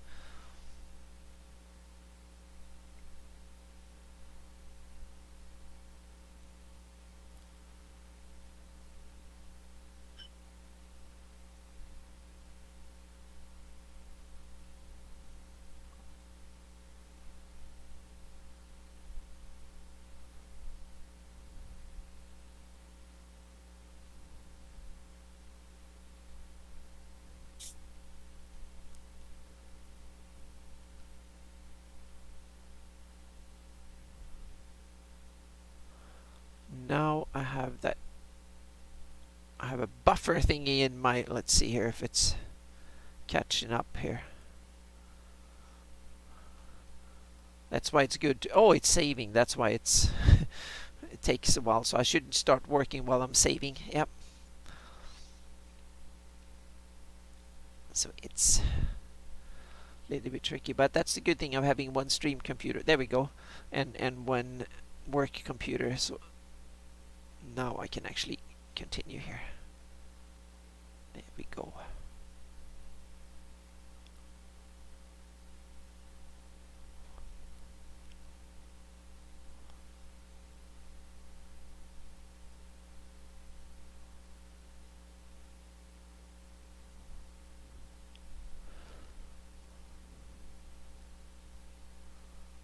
So now we take a big blob here, so we can just do this, and then just go in and paint over the ocean here a bit.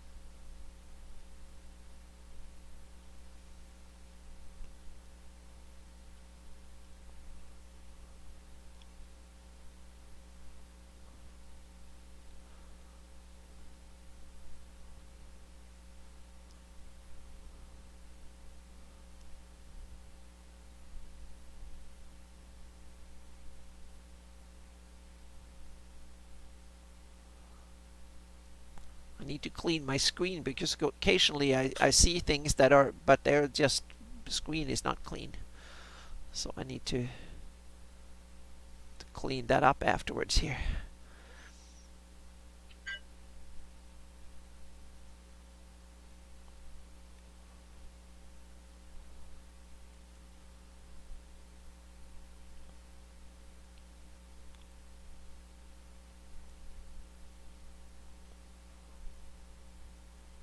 No, I'm not using the same touchscreen. I'm actually using one of these Wacom that is not a screen. I have a Wacom screen, but it's not anywhere near as fancy as Alyssa's. I have a 16-inch screen that you can actually sit and draw on, but it only has 1080 resolution, and it's sitting down, and I don't like to lean over too much. I actually like to sit back and do, and what I do doesn't require that much precision. I can just blow it up big and do it. If I get one pixel here and there wrong, it's usually not much of a problem. So this doesn't require that much precision. So I'm actually drawing on this thing and looking at the screen in front of me. But I have one of these that occasionally there are things that I want to, like roads and stuff, I want to draw it with, and buildings in a city. When I do those things, then, and dungeon maps, then I might want to have that extra super precision, and then I draw it on the screen. But it's only I have the cheapest little version, not the really cool version that Alyssa has. Oh, I don't know. They get cooler than mine now. I bought mine 8 years ago. Okay, well, and they've got a much bigger, fancier one than mine that costs a lot more bloody money too. Yeah, they have, what is it, like 30 inches or something like that, I think. Yeah, like 32 inches, something like that. It's a big boy. Yeah, it cost like $4,000 or $3,000 or something. It's a good chunk of change. Yeah, I saw it at SIGGRAPH 3 years ago when I was at SIGGRAPH in LA, and they showed there is an alternative make Huion. Yeah. Huion. Yeah. That's easily half or a third of the price. Yeah. But a lot of their screens don't have touch on it. And I love touch. That's how they get part of their savings. Yeah. And there might be driver issues, but I think most of them are probably weeded out by now. So in that sense, they're probably working well as well. So yeah. But Wacom is really cool, that's for sure.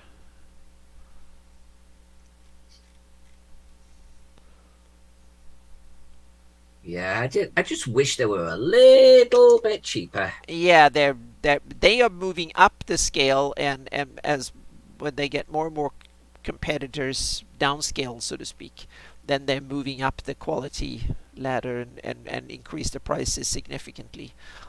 And I'll tell you what, their customer service doesn't match, because I had a problem with this one once, and it took me weeks to get a response. Oh You yeah. you know, it's one of those Mm-hmm. you put in a ticket, Yeah. you wait, you hope someone's eventually going to look at it, Yeah. and that was most frustrating because this is my business machine here. Mm-hmm. It was a lot of money. Yep. Anyone that's got one, it's a lot of money, and it's like going to be Yep. their business Yep. machine. People don't buy these Mm-hmm. just for sketching because of Yeah. giggles, and for them to be, I don't know, real slow on their Yeah. response was I used, disappointing. yeah, my old laptop was actually a Wacom with a built-in screen so you can draw on.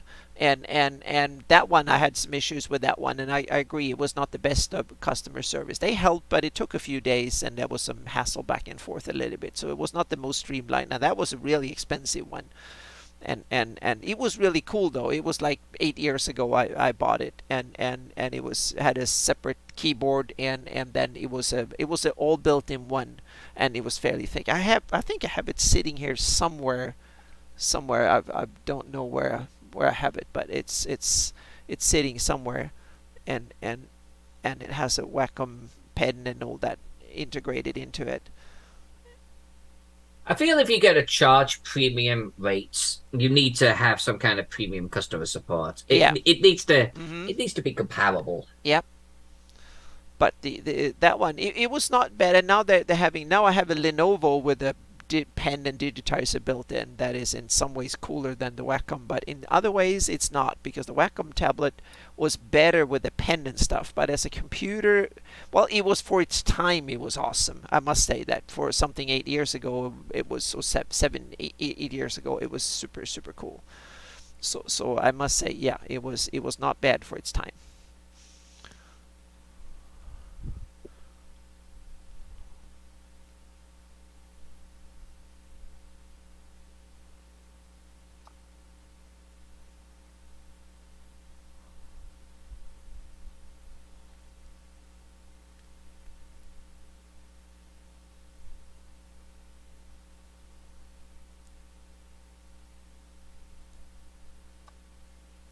Now I just need to zoom out, because sometimes you need to zoom out so you know where in the heck in the world you are.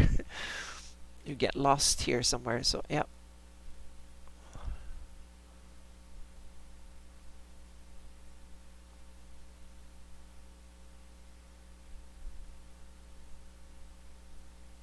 then I can put this to render for. No, I can't, because I'm. Well, I guess I can, because I'm going to record a podcast tomorrow morning, but I don't need this machine for that. I can do it on the streaming machine, so that way I can start a render tonight. What's the podcast, young lady? It's Nerd Podcast Radio.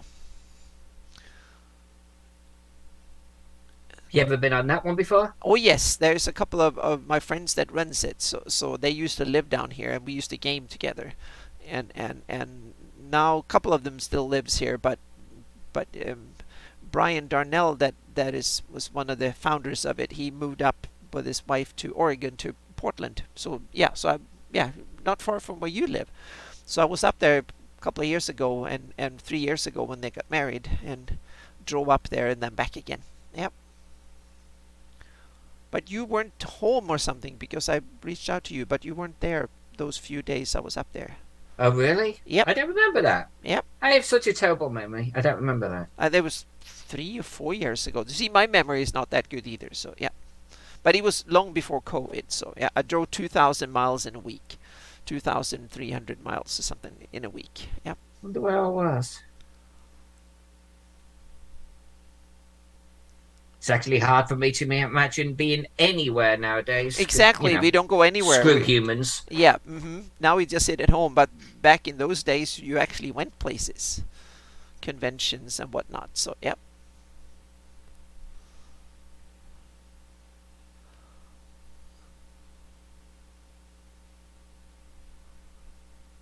Okay. Cool. Yeah. Portland is a beautiful city.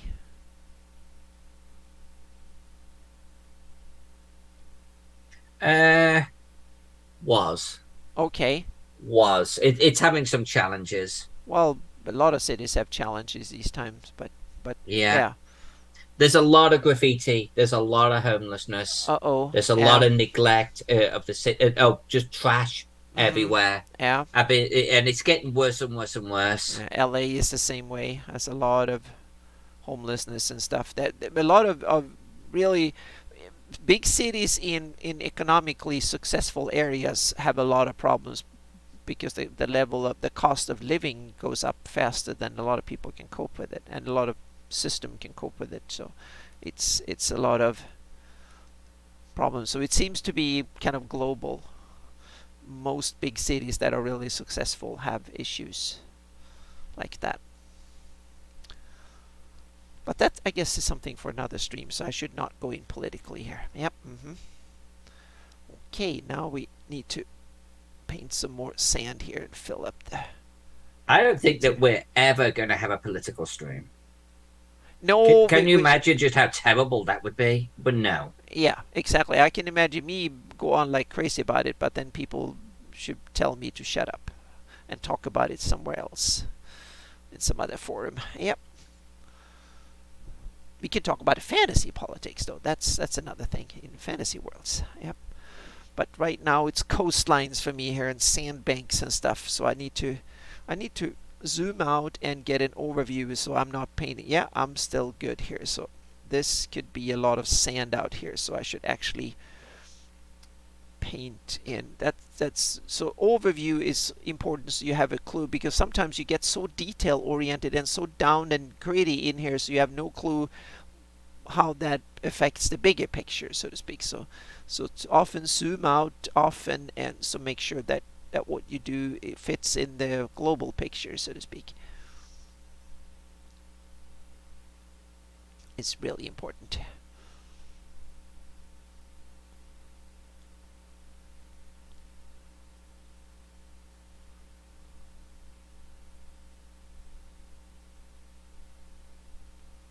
So we're going to talk about world building tomorrow morning on the Nerd Podcast Radio. So I put down some ideas and things that I thought about when it comes to world building.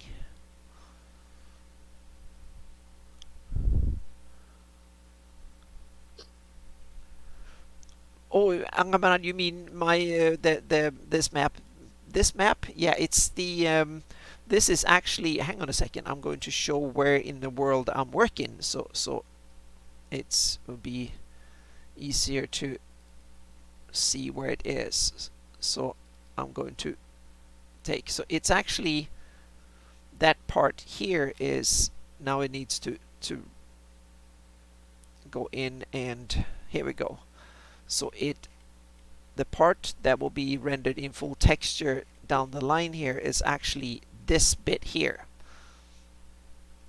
So it's this bit here was the first bit I did for my campaign, and here is the second bit. So it's actually from here to about here, and then up here. So this is the bit that this is. So if you zoom out this bit here. Yep, shield lens. Yep. So now I'm getting the sandbank. So I'm going to do this little muddy sandy peninsula out here and fill that in now, and these little sandbanks here. So first I'm going to take a fairly small pencil here and go over the edges here.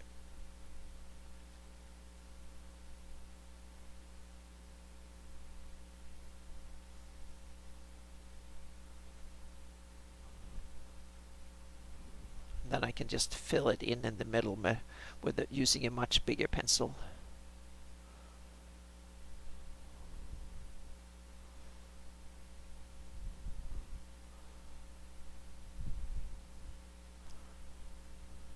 And I'm glad that the stream, we only had one hiccup in the beginning and then it worked again. So yeah, I was worried there that we would have issues the whole time, but that was only the first 10 minutes in we had one issue, but since then it's worked.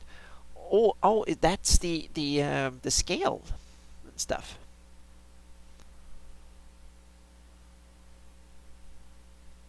Oh, you need to paint stuff under it, or Oh, yeah. So I'm working on the scale, these numbers are obviously going to change. Yeah. Those buildings behind, that was my grid to calculate a population of 20,000. Okay. So they were my single occupancy buildings. Yeah, you need to have that standard building so you can start. Yeah. Yeah, so everything was kind of measured off that. Yep. That makes perfect sense. Yep.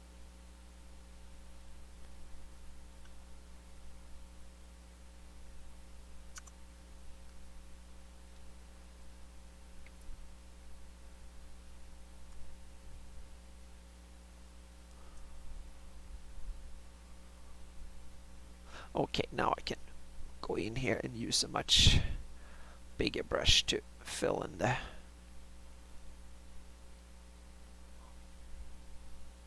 caps. And now I work with these colors on separate layers, and then I will just mash all the layers together and when I export the final splat map.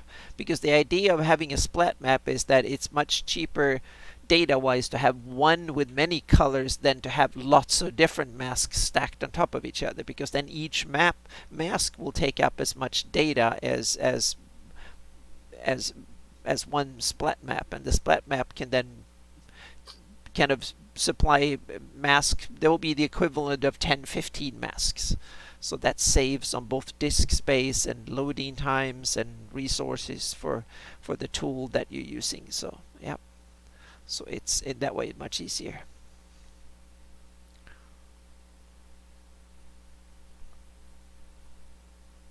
And colors is also more pleasing for the eye because it's much easier to understand different colors than just to work in everything in black and white. It becomes very difficult to wrap your brain around stuff like that. To have mask for single things, it's okay, but once you put them together, it's just a mishmash of grayscale everywhere, and my brain can't handle that, and so I get lots of weird issues with it. So this is a much better way.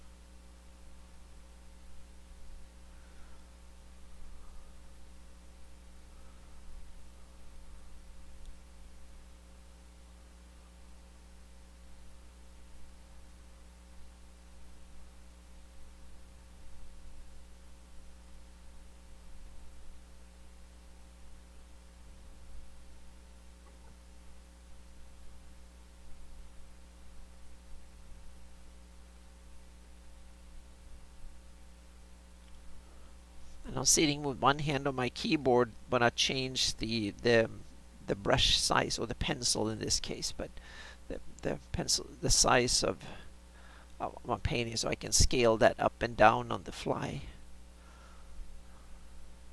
But that also means that when I'm set that like that for half an hour, I need to shift my position, otherwise my back goes really bad.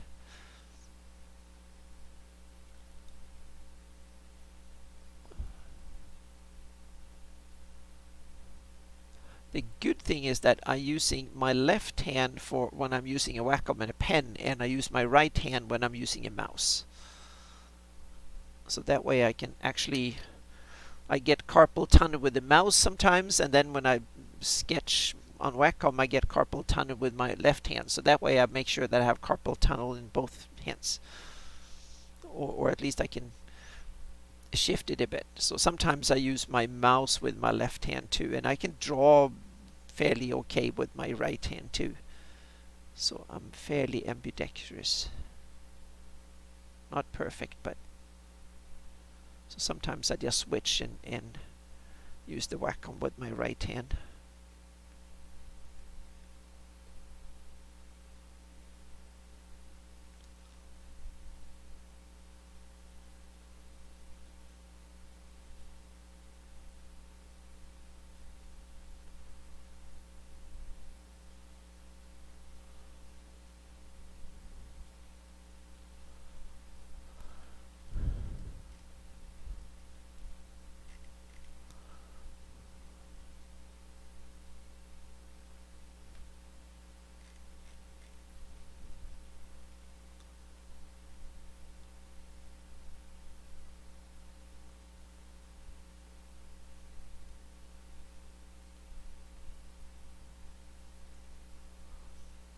That looks good. What you doing there?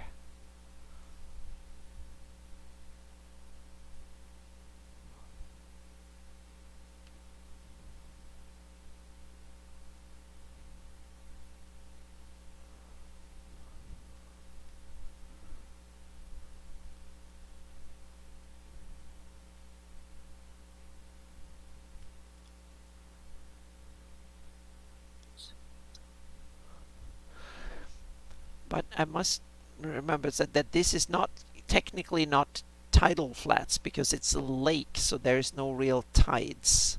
But they are more like seasonal tides. The lake probably varies a lot in the level of the lake. Kind of when the spring flood comes, then the lake kind of a lot of this disappears, and as it dries out during the summer, then these will be bigger, so to speak. These mud sand flats, oops, they will be bigger. So it's more like seasonal tides in a way. More than it's not something that changes in a 20 or per 6 hours like tides in the ocean does.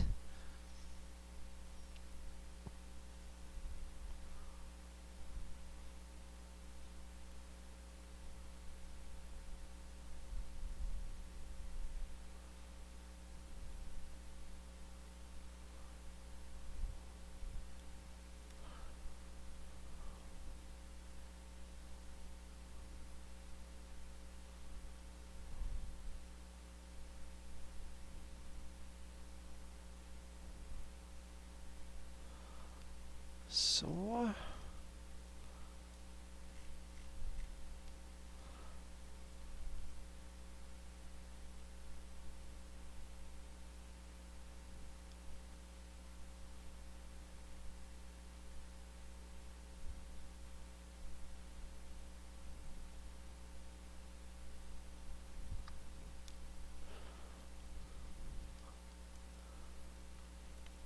yeah, I think I can probably do all the sand on this part of this side of the river all the way to the outer estuary in the last 7 minutes here. I'm pretty sure I can manage that. Then I've done a good shift here.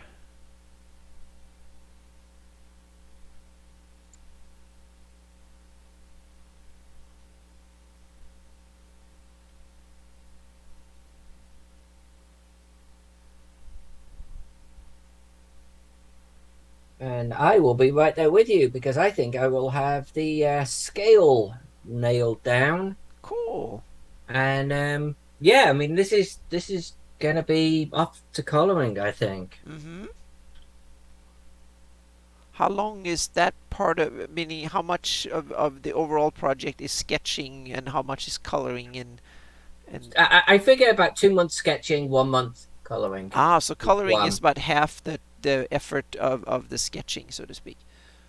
A lot of the time, Yeah. yeah. Or it just tends to go quicker if that makes sense because you're Mm-hmm. doing blankets of color a lot That's of the true. time. Yeah, and you don't have, meaning now you've done most of the thinking.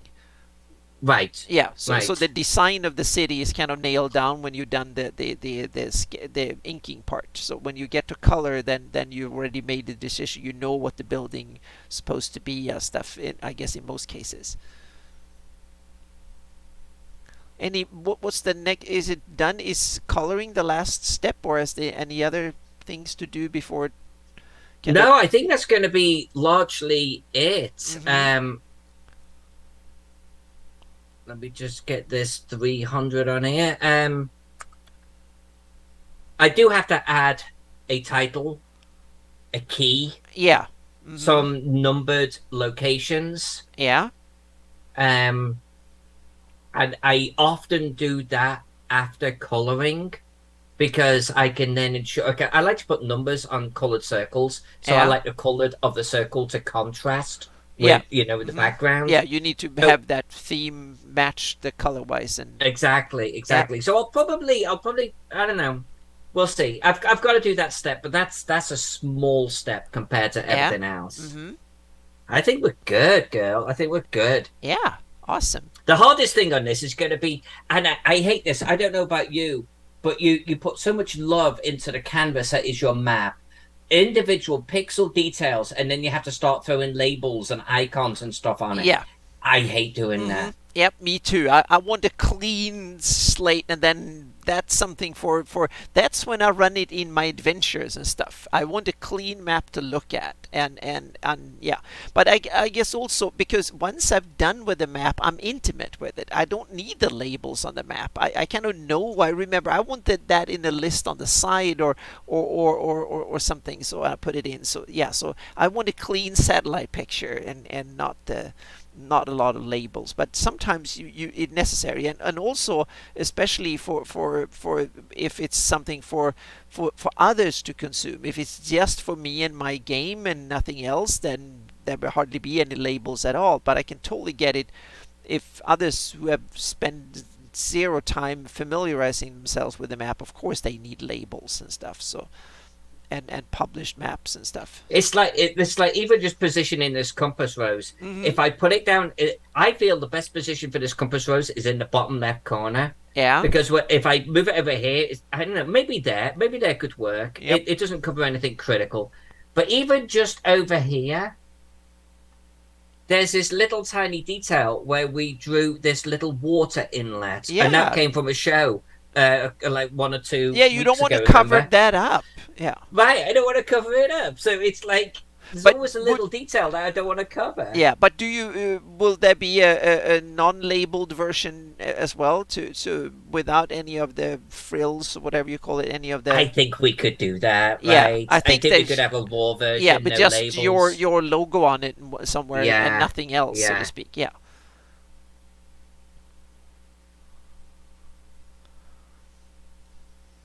But no, maybe I'll put it down in the bottom right here. Yeah. Maybe this is where the least is going on. Yeah, you need to have damage control of that, so to speak, so it doesn't screw up more than necessary.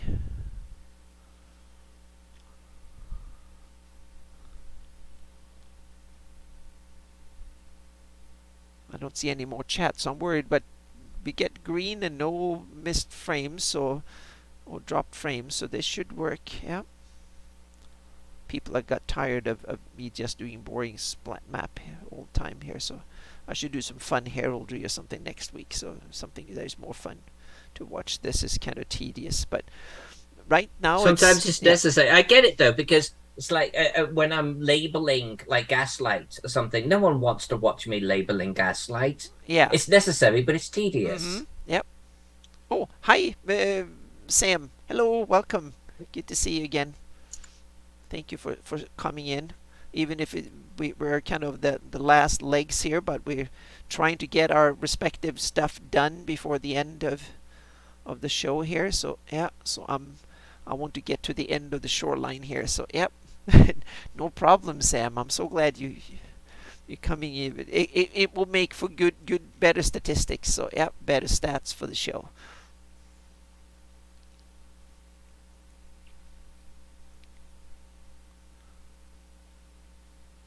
There we go.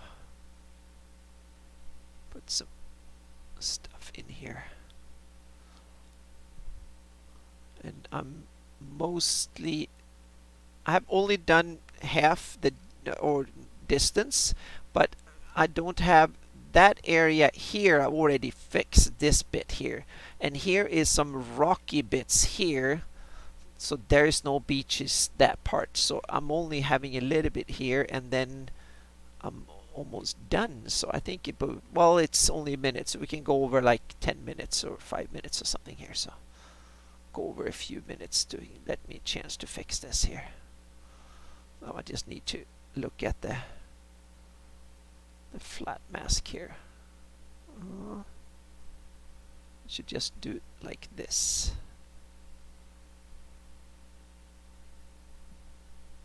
And then do some green on the other end here. Well, there is something we should kind of tie it in there. And now I'm going to do right away here. I'm just gonna fill in the green in the background here real quick, because I can't stand not to see that one done. So there we go.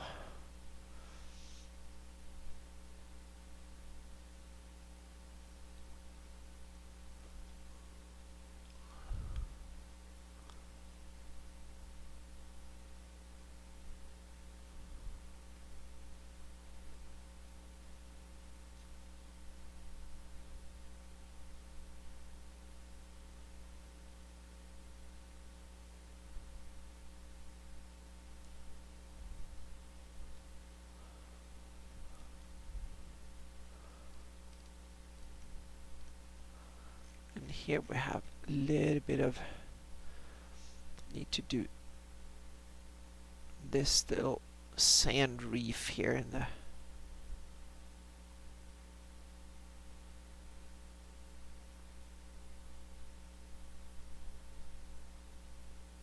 there will be some greenery there.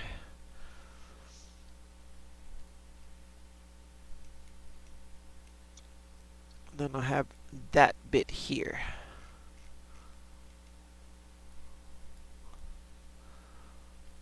Here I'm not going to do the whole. I'm going to put in some lake bits. I'm going to expand the lake as well.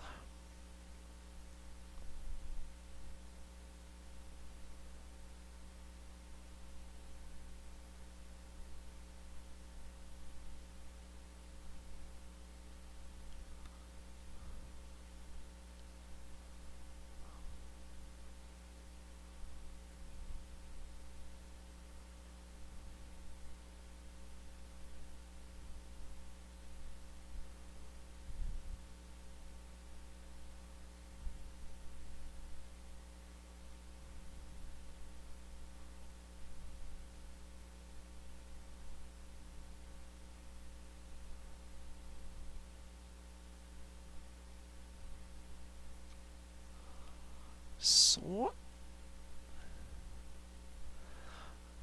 yeah, we were just discussing that, Michael, that the to have a version without any labels and stuff. So yeah. So that's up to Alyssa and Greyhawk Online to figure that out. But We're definitely, I think, going to have a version because I'm going to release this version on my Patreon. Okay. Yep. So my patrons will get they'll get the smorgasbord. My patrons will get the black and white version, the colored version, the PSD. Okay. Awesome. Layered and unlayered. So my Yeah. patrons will get the whole 9 yards. What Greyhawk Online chooses to release themselves, that's up to them. Yep. But my patrons will get the whole choice. Awesome. Yeah. Yep. So you should definitely be a patron of Alyssa's. Yep. And by the way, it might be time to put, I think most people know this, but I'm going to put the links to my stuff in here as well. So just in case, and that way people, anyone who is interested, hasn't signed up and stuff, I can put in, there's the link to all my stuff. For all things Greyhawk, back Anna and I on our patrons. Yep. Our Patreons, and we will shower you with Greyhawk goodies. I will trying. Yep. Okay, now I think that is almost done here, so I need to go in here and just get that over. And now, this is a good Womtham. This is a good Womtham. Yeah, I've already seen 2 other iterations of this city, and I feel like I've come out swinging. Oh yeah, definitely. And wait until we get to see that one colored. Wow. Yeah, I'm happy with this. And now I'm doing the easy bit. I'm just going to go over here and then I get it here. Oops, I need to. What the heck? Can you keep that?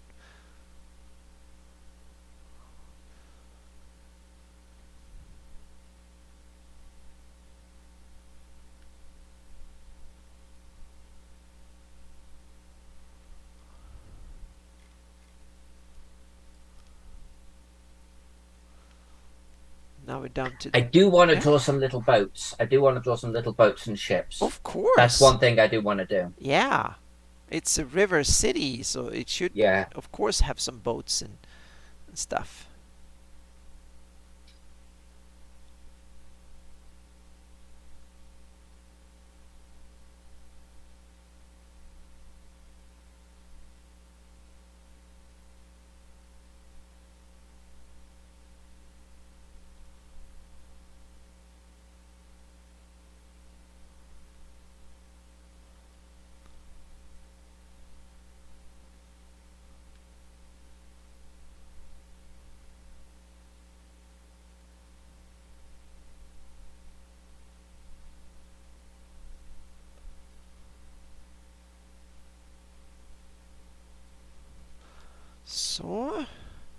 now I think it's time for me to consider this northern coast done. This part of the river, the northern side of the coastline of the river is now cleaned up. So then I just have these a lot of these this kind of archipelago here north of the Scragholm island. So yep. Thank you, Sam. This is yep. So this is the splat map. So then I go in and render the textures again, and then work some magic in Photoshop on the final textures, and I think it will look really, really cool. So now it's time to save this so we don't lose the last 40 minutes or something like that of the stream. Yep. Yeah, I just realized I actually hadn't saved my map at all for the last 2 hours. Yeah. And have you turned off autosave, or do you have autosave on? No, it does have autosave on. It's just I really trust it. But yes, Yeah. I do. Yeah, I but do. me too. But when you work on really large files, it turns that off, because if it gets too tedious, and then it automatically doesn't, or it turns it off. It gets a little notification up there that it's turned off, because if when it goes over a certain size. So yeah. So now I'm saving this, and I guess that will be the last I would do for the stream, but it's good. I got a good shift in here, so yeah. So this only took me about 24 hours to get it to this stage. Yeah? That's not too bad. No, it's cool. You've done, yeah. I worked more than 24 hours to get this one done, but this is only the second one that I'm doing, so it's kind of a second prototype. So the third one will go in less than half that time. And once I've done 10 of them, then it will go much faster, because then I know all the steps that needs to be done. So I worked out the kinks.